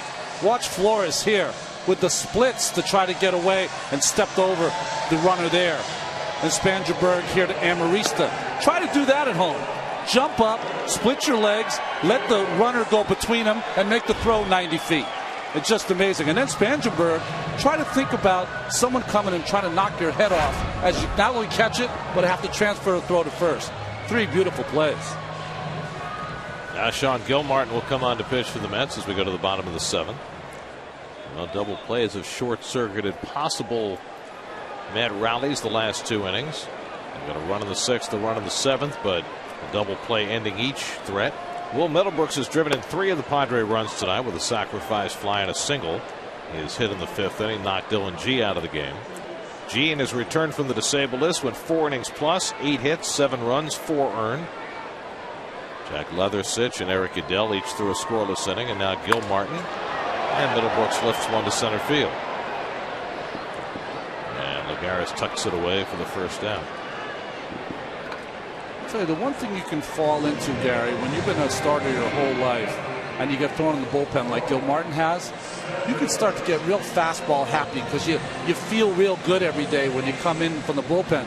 But not Gil Martin. That was 2 straight changeups he came out of the bullpen with against Middlebrooks.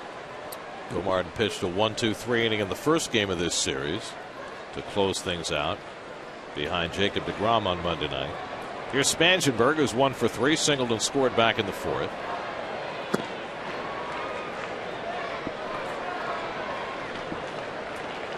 Spangenberg's had a nice series, 4 hits and 9 at bats. Has really shown off his ability. I can run like the wind. It's a home run hack there and misses 1-1. Yeah, he really is going to put Jerko on the bench a lot. And you mentioned it the other night. When Jerko does play against left-handed pitching in the NL West, it's just so good. Kershaw, Bumgarner. Even Jorge De La Rosa in Colorado. I mean, there's not a lot of good left-handed pitching in the National League, but most of it seems to be concentrated in the West. Shields talking with Dave Roberts, coach for the Padres. 1-2 coming, and Spangenberg rolls it over. Dave Roberts will be famous in Boston forever. 1 stolen base, that's all it took. Forever. I mean, they were down 3 games to none. It wasn't like the stolen base guaranteed the comeback. Just it's like folklore now. It was the stolen base that launched a million smiles in Boston. Swing and a miss, and Spangenberg is out on strikes. 2 out and nobody on. Well, tomorrow night and every weeknight at 5:30. You might need to turn down the volume on your television because the loudmouths will be screaming and yelling and making their points. Shine and Carlin just break wrecking the set. Yeah.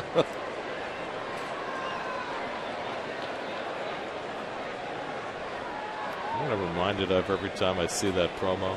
The story about when Ralph Kiner had Casey Stengel on Kiner's corner and Casey forgot to take off the microphone and pulled the whole set down. Right. I mean, that was bare bones TV when you go on Kiner's corner. It was like 2 chairs and some paneling. That's about it. Kind of like when Kramer got Merv Griffin's set in his living room. Lagares catches Amarista's fly ball, and Gil Martin's got himself a 1-2-3 inning. That sends us off to the 8th. Top of the batting order coming up for the Mets, down 7-2.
right, Michelle. Here's Brandon Maurer pitching the 8th inning for the Padres. Well, he came over to the Padres from the Mariners in the Seth Smith trade. That's two names that are hard to say. Yeah. Brandon Maurer. Yeah. Don't pronounce the first R. Hard. And Seth Smith. Yeah. Seems like a fair trade. Curtis Granderson leading off in the 8th. Granderson 0 for 2 and a walk tonight. 1 for 11 in the series. Ruben Tejada on deck, and then Lucas Duda. And Maurer gets ahead 1 and 2. James Shields went 7 innings, allowed 2 runs, 6 hits, 2 walks, 4 strikeouts, a hit batsman, 91 pitches. And if the Mets do not rally, Shields will go to 7-0. Granderson down on strikes to start the 8th. Around the majors presented by Cadillac. 6-player trade between the Diamondbacks and the Mariners. Mark Trumbo goes to Seattle. Wellington Castillo, with the Diamondbacks in need of catching, goes to Arizona. Francisco Liriano really has kicked it in gear since he beat the Mets a couple of weeks ago. 7 innings, 4 hits, and the Pirates win over the Giants. Giants have now lost 5 straight. I didn't even get to the 3rd note. What was the 3rd Phillies, note? 10 back. Oh, Phillies. 4 in the 9th, 1 in the 11th. Okay, now we're set. Ruben Tejada drilled a double down the left field line to drive in a run his last time up, as his fine hitting continues. 6-game hitting streak, 11 for 24 in the 6 games. He had not had 10 hits in a 5-game span since 2012. Now getting a chance to play every day, and in the 6 days since he was put in the lineup, his batting average has gone from 200 to 290, and 290 is exactly where you'd like to see Ruben Tejada. One year he hit 285. I mean, he doesn't have much power, but he does draw his share of walks. So he's had a pretty good on-base percentage for his career. If he plays defense the way he's capable of, that's what the Mets were expecting. Yeah, a couple of hiccups tonight, though. 2 errors in the field tonight. 1 on a throw, 1 on a questionable call on his backhand. Could have easily been a hit. Well, it'd be interesting to see. I believe the Padres have a day off tomorrow. If Kimbrel maybe gets the 9th inning, get some work. Hasn't been an easy road for Craig Kimbrel this year. Tejada lines one the other way, and he's got himself another hit. Another 2-hit game for Ruben Tejada. That's 12 hits in his last 6 games.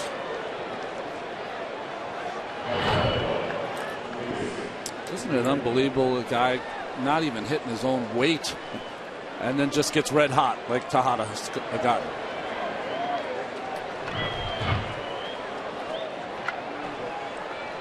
Well, Terry Collins told him last week, "I've never needed you more," and he has responded. Here's Duda. Dumped a base hit in front of Justin Upton his last time up, snapping an 0 for 11 stretch. That's now with 7 hits on the night. He had 8 hits last night in a 7-2 loss. And Duda is hit by another pitch. That is now 8 times that Duda's been hit, and he gives a little glance out to Maurer before he heads down to first base. It's like he has a magnet on his body. Well, he keeps getting hit in the same spot. Same spot. They're trying to go inside. They know he's a power hitter. They don't want to miss out over the plate.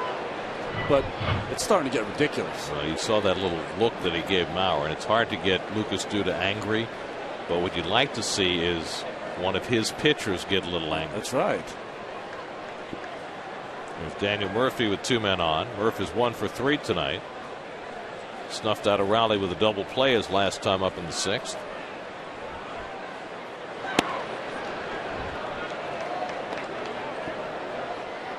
Kind of an eye for an eye thing when it comes in these games. You know, Mets are getting, they're not getting blown out. So if Murph hits a 3-run bomb, they're back in the game. Nubbed to short. Amarista quickly to second. Spangenberg no play at first. Always hits slowly, so it's a 6-4 force for the second out. Let's answer our Verizon trivia question for tonight. We asked which 3 players hit over 360 in 1997. We guessed Gwynn and Walker, and Mike Piazza was the other with the Dodgers. It was his last full season in L.A. Traded to first the Marlins, then the Mets in May of '98. 362.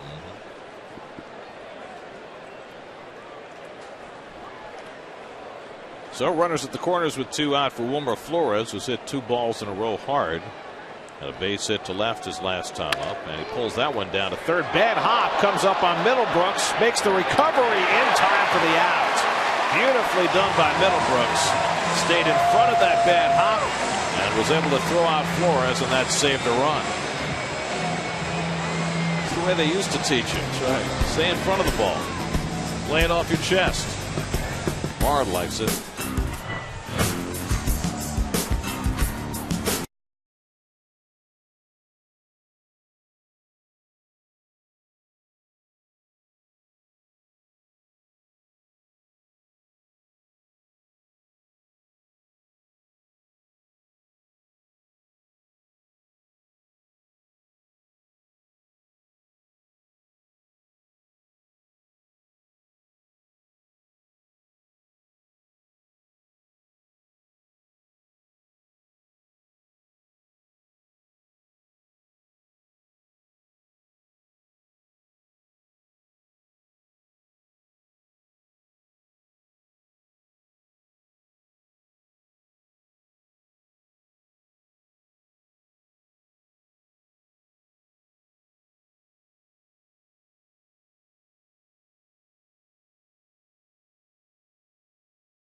Bats, you'll get 1% off each ticket to see the Mets at home June 9th through the 16th against the Giants, Braves, and Blue Jays. Log on to Mets.com/strikeouts for more information. Jed Jerko pinch hitting.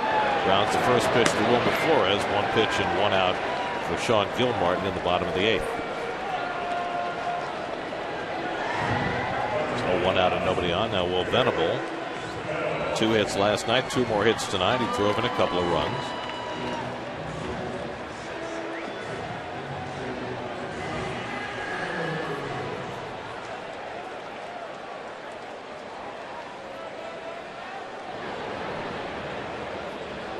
Gilmartin's faced 4 batters, retired them all on just 10 pitches. And another first pitch ground ball. And another quick out. 2 out and nobody on. Well, tomorrow night the Mets are in Arizona to take on the Diamondbacks. Matt Harvey on the mound. Our coverage begins at 8:30 tomorrow night. And for more on the D-backs, let's check in with Steve Gelb. Steve? Paul Goldschmidt doing something really special right now for the Diamondbacks. For the first 2 months of the season, he's hitting .349, 15 home runs, 44 RBIs, and 40 runs scored. If you go out across the rest of the season, project that out, his numbers are going to be .349, 47 home runs, 137 RBIs, 125 runs scored. To put that in perspective, only 4 guys have ever had numbers like that. Their names: Babe Ruth, Hack Wilson, Jimmy Fox, and Lou Gehrig. Pretty good company if you can keep this up. Well, he's the guy you said, Garrett, that no one knows about. Quiet superstar. Well, Met fans are going to be watching him the next 4 days and hoping that the Mets can keep him quiet. Matt Harvey gets the start tomorrow night. John Neese Friday night. Bartolo Colon Saturday night and Jacob deGrom on Sunday. See how they fare against the Diamondbacks, who are the #1 scoring team in the National League. They put up 9 more runs today in beating the Braves. Curveball to Norris, grounded slowly. Flores on the charge, and on 5 pitches, Gilmartin pitches a 1-2-3 inning. On to the 9th we go. The Mets down 7-2.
Each year it's MLB All-Star Game ballot at Mets.com. Voting is exclusively online and available on your computer, tablet, and smartphone. Vote at Mets.com now. You can't vote for pitchers, can you? No. Okay. Craig Kimbrell will get an inning of work for the Padres in a non-save situation. Well, this guy's always perennially an all-star, but it's been a tough go for him so far this season. 12-13 though in saves with that high ERA. Didn't hit around like he never has in his entire career. Yeah, his walks and his strikeouts are about the same. His velocity is even up from last year, but he's given up more hits and more home runs than he's accustomed to. I think it had to be a tough change for Kimbrell. I mean, he had to feel like he was going to be in Atlanta forever. Daryl Siciliani leads off for the Mets, and he grounds the first one out to second. Spangenberg makes the play. Kimbrell throws one pitch and has one out of the ninth.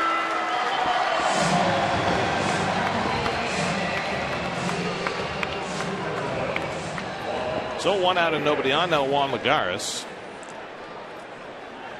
Now if the Mets don't have a rally in them here in the ninth, they'll fall to 8-17 on the road this year. And again, do not play well at this Petco Park. They will be 14-26 in this ballpark unless they rally, since it opened in 2004.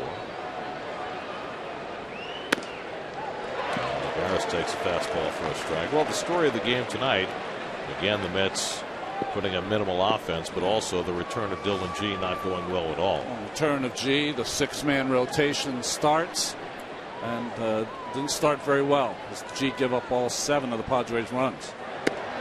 Back-to-back indifferent starts from a Mets rotation that has been their strength this year. Syndergaard last night, G tonight. Matt Harvey will try and stem that tide in Arizona tomorrow night. Doesn't get any easier, too. Arizona's a great hitter's park. And Lagares down on strikes, screws himself into the ground in the process, and that's the second out. Well, I don't know. This looks like the same Kimbrel to me. Fastball up in a strike zone, just explodes past Lagares. By the way, one more note about going to Arizona. They're a great hitting team. It's a great hitter's ballpark. And it's not going to be overwhelmingly hot. There's a chance that at least for one of the games, the roof might be open. Oh, wow. And when the roof's open, the ball jumps even more. Anthony Recker, final hope for the Mets. Drove in a run with a base hit his last time up. I mean, it's not going to be cool by any means, but there's a couple of days this weekend. It might be a high of 95, so it might be 88 at game time, so they might open the roof.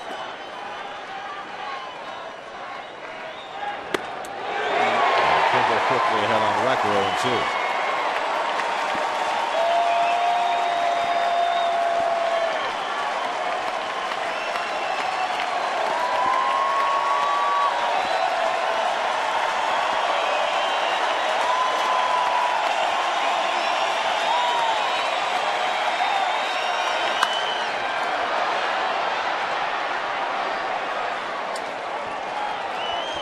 Kimbrel just needed to see the Mets. I mean, he looks like the same pitcher. I think he was homesick. Well, he still looks like a condor when he takes the sign.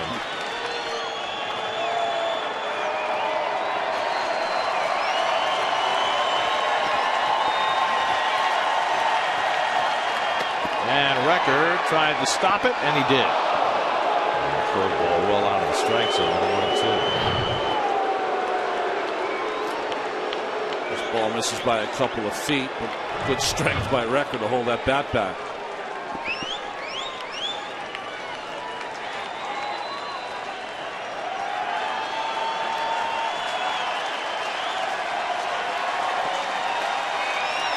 One-two, and up and in, and that causes some serious exit velocity from Recker's body. Get out of there. He didn't really move till that ball was by him. That's how hard that Kimbrel throws.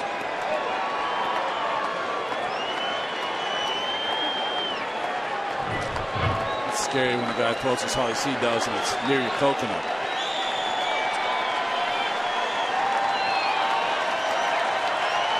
Two to Recker. And he bounces one down to third, right under Middlebrooks' glove, and the Mets are alive in the ninth. Middlebrooks has made a couple of fine plays in this game. That time, unable to reach the ball to his left. I wasn't sure where he wanted to play that one. He started to move back and try to get a bigger hop, and he ended up getting the in-between hop.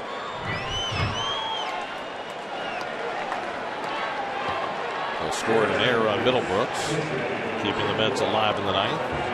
And now Kevin Plawecki will pinch hit. Plawecki caught the first two games of this series, went 0 for 7. 2 out, Recker at first, and he'll take off as they don't hold against him, and the ball coming back in the booth. And I barely avoided it. You had your shot. I had no interest in catching that. Well, I didn't want to go and try to catch it in front of you because if it caromed off me, it might have hit you. There you go. Hey, and you got to give it to a fan. Nice. Even better. Better him than me. That's our first ball in the booth in years. Recker runs again, and he'll take second on defensive indifference this time. There it is.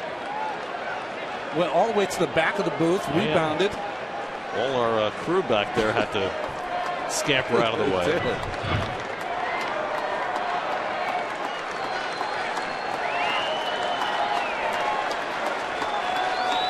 One thing I've learned over the years.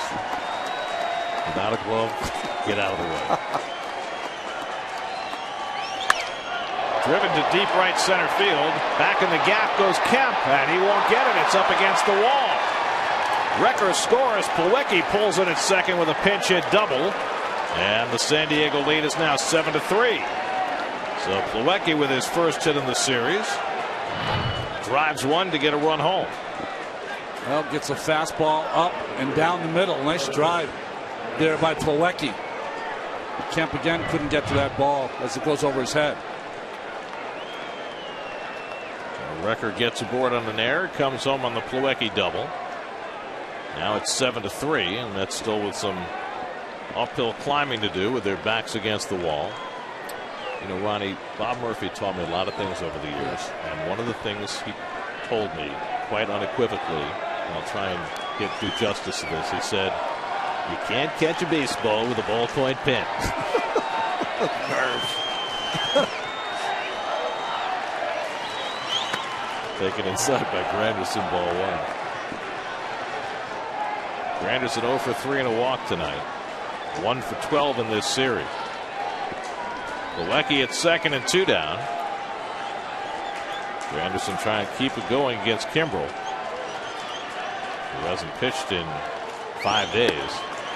Got the first 2 outs with ease, but the third one not coming so easily. Ruben Tejada would be next. Well, if you're doing the math, if Granderson and Tejada can get on base, then that would get Duda up as the tying run. An angry Duda. And now it's 3-0 to Granderson. So it's getting a little more interesting. Well, you know he's going to take 1. He might take 2. You have to take 1 here because you need base runners. You can't take 2 though off Kimbrel because you can't be left with just 1 strike.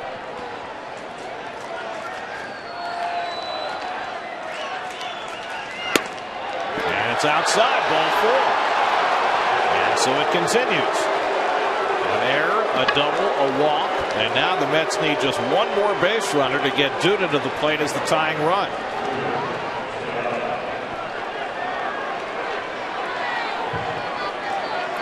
Ruben Tejada's had 2 hits tonight. 12 hits in his last 6 games. Doubled and singled his last 2 at bats. Plawecki at second, Granderson at first, and 2 out. That's looking for some magic in San Diego in the 9th inning. Duda on deck. And Tejada lays off, ball 1. Kimbrel's missed with 5 in a row. You can see the frustration growing on Kimbrel's face as he continues to miss the strike zone. There's Big Lucas on deck.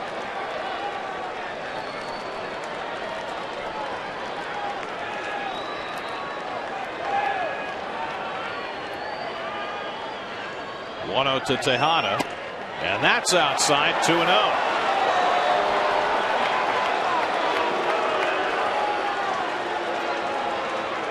Well, the Mets were down to their final strike. Recker was able to make contact. Middlebrooks couldn't flag down his ground ball, and the Mets have kept it going. 2-0 to Tejada. And Ruben lines one to left field. That's going to be down for a base hit. Plawecki will be held at third. The Mets have the bases loaded, and Lucas Duda will come to the plate as the tying run. Tejada with his 3rd hit of the game. Great rally here against Kimbrel. Just a fastball in, 2-0. Ruben's so hot he drops it in front of Upton. So Tejada with a 3-hit night. Darren Balsley, the pitching coach, out to talk to Kimbrel, who's thrown 20 pitches. 4 straight Mets have reached base after 2 out and nobody on. And now they got their biggest bat coming to the plate, where 1 swing could tie the game. Lucas tonight 1 for 3, was hit in the leg by a pitch from Brandon Maurer in the 8th inning his last time up. Plawecki at third, Granderson at second, Tejada at first. Duda just 1 for 11 against Kimbrel, but that 1 was a home run. It's a big shift. Up and away, ball 1 to Duda. And Kimbrel really struggling. 7 of his last 8 pitches have been out of the strike zone. That's what he's done in non-save situations. It has been a struggle up and down the line.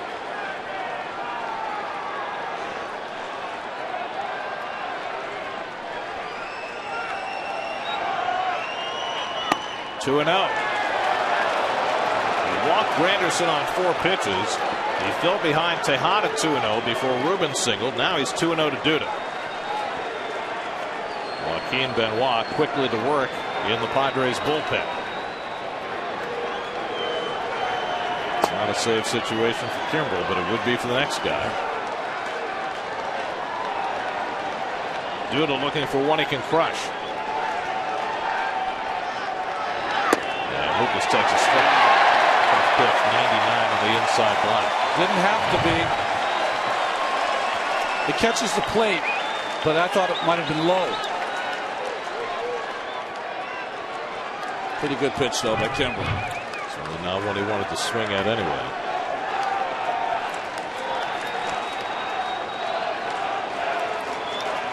Two-one coming. And Duda takes a fastball strike, and now it's 2-2.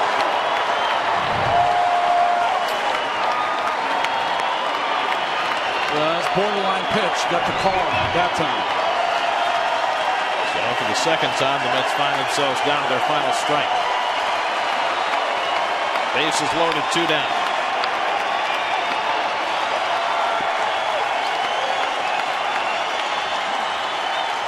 And Duda grounds one into the shift. Spangenberg's got it, and the ball game is over. So the Padres hang on. The Mets score 1 run in the 9th, get the tying run to the plate, but Kimbrel able to register the final out on a ground ball from Duda, and the Padres take the rubber game of the series as they win 7-3. Well, too little, too late for the Mets offense, but really put behind the 8 ball because of the performance by Dylan G. First day of the 6-man rotation, G gave up all 7 Padres runs. It was too much for the Mets to overcome. San Diego putting up 7 runs for the 2nd straight day against the Mets starting pitcher. Mets rallied for 3 runs in their last 4 at-bats, but not enough as the Padres win it 7-3, take 2 out of 3 in the series, and drop the Mets to 8-17 on the road this year. And for the 2nd straight night, the Mets bypass an opportunity to go by the Nationals. They'll remain a half game out of first place in the National League East. Padres win it 7-3. We'll come back with more from Petco Park in just a moment.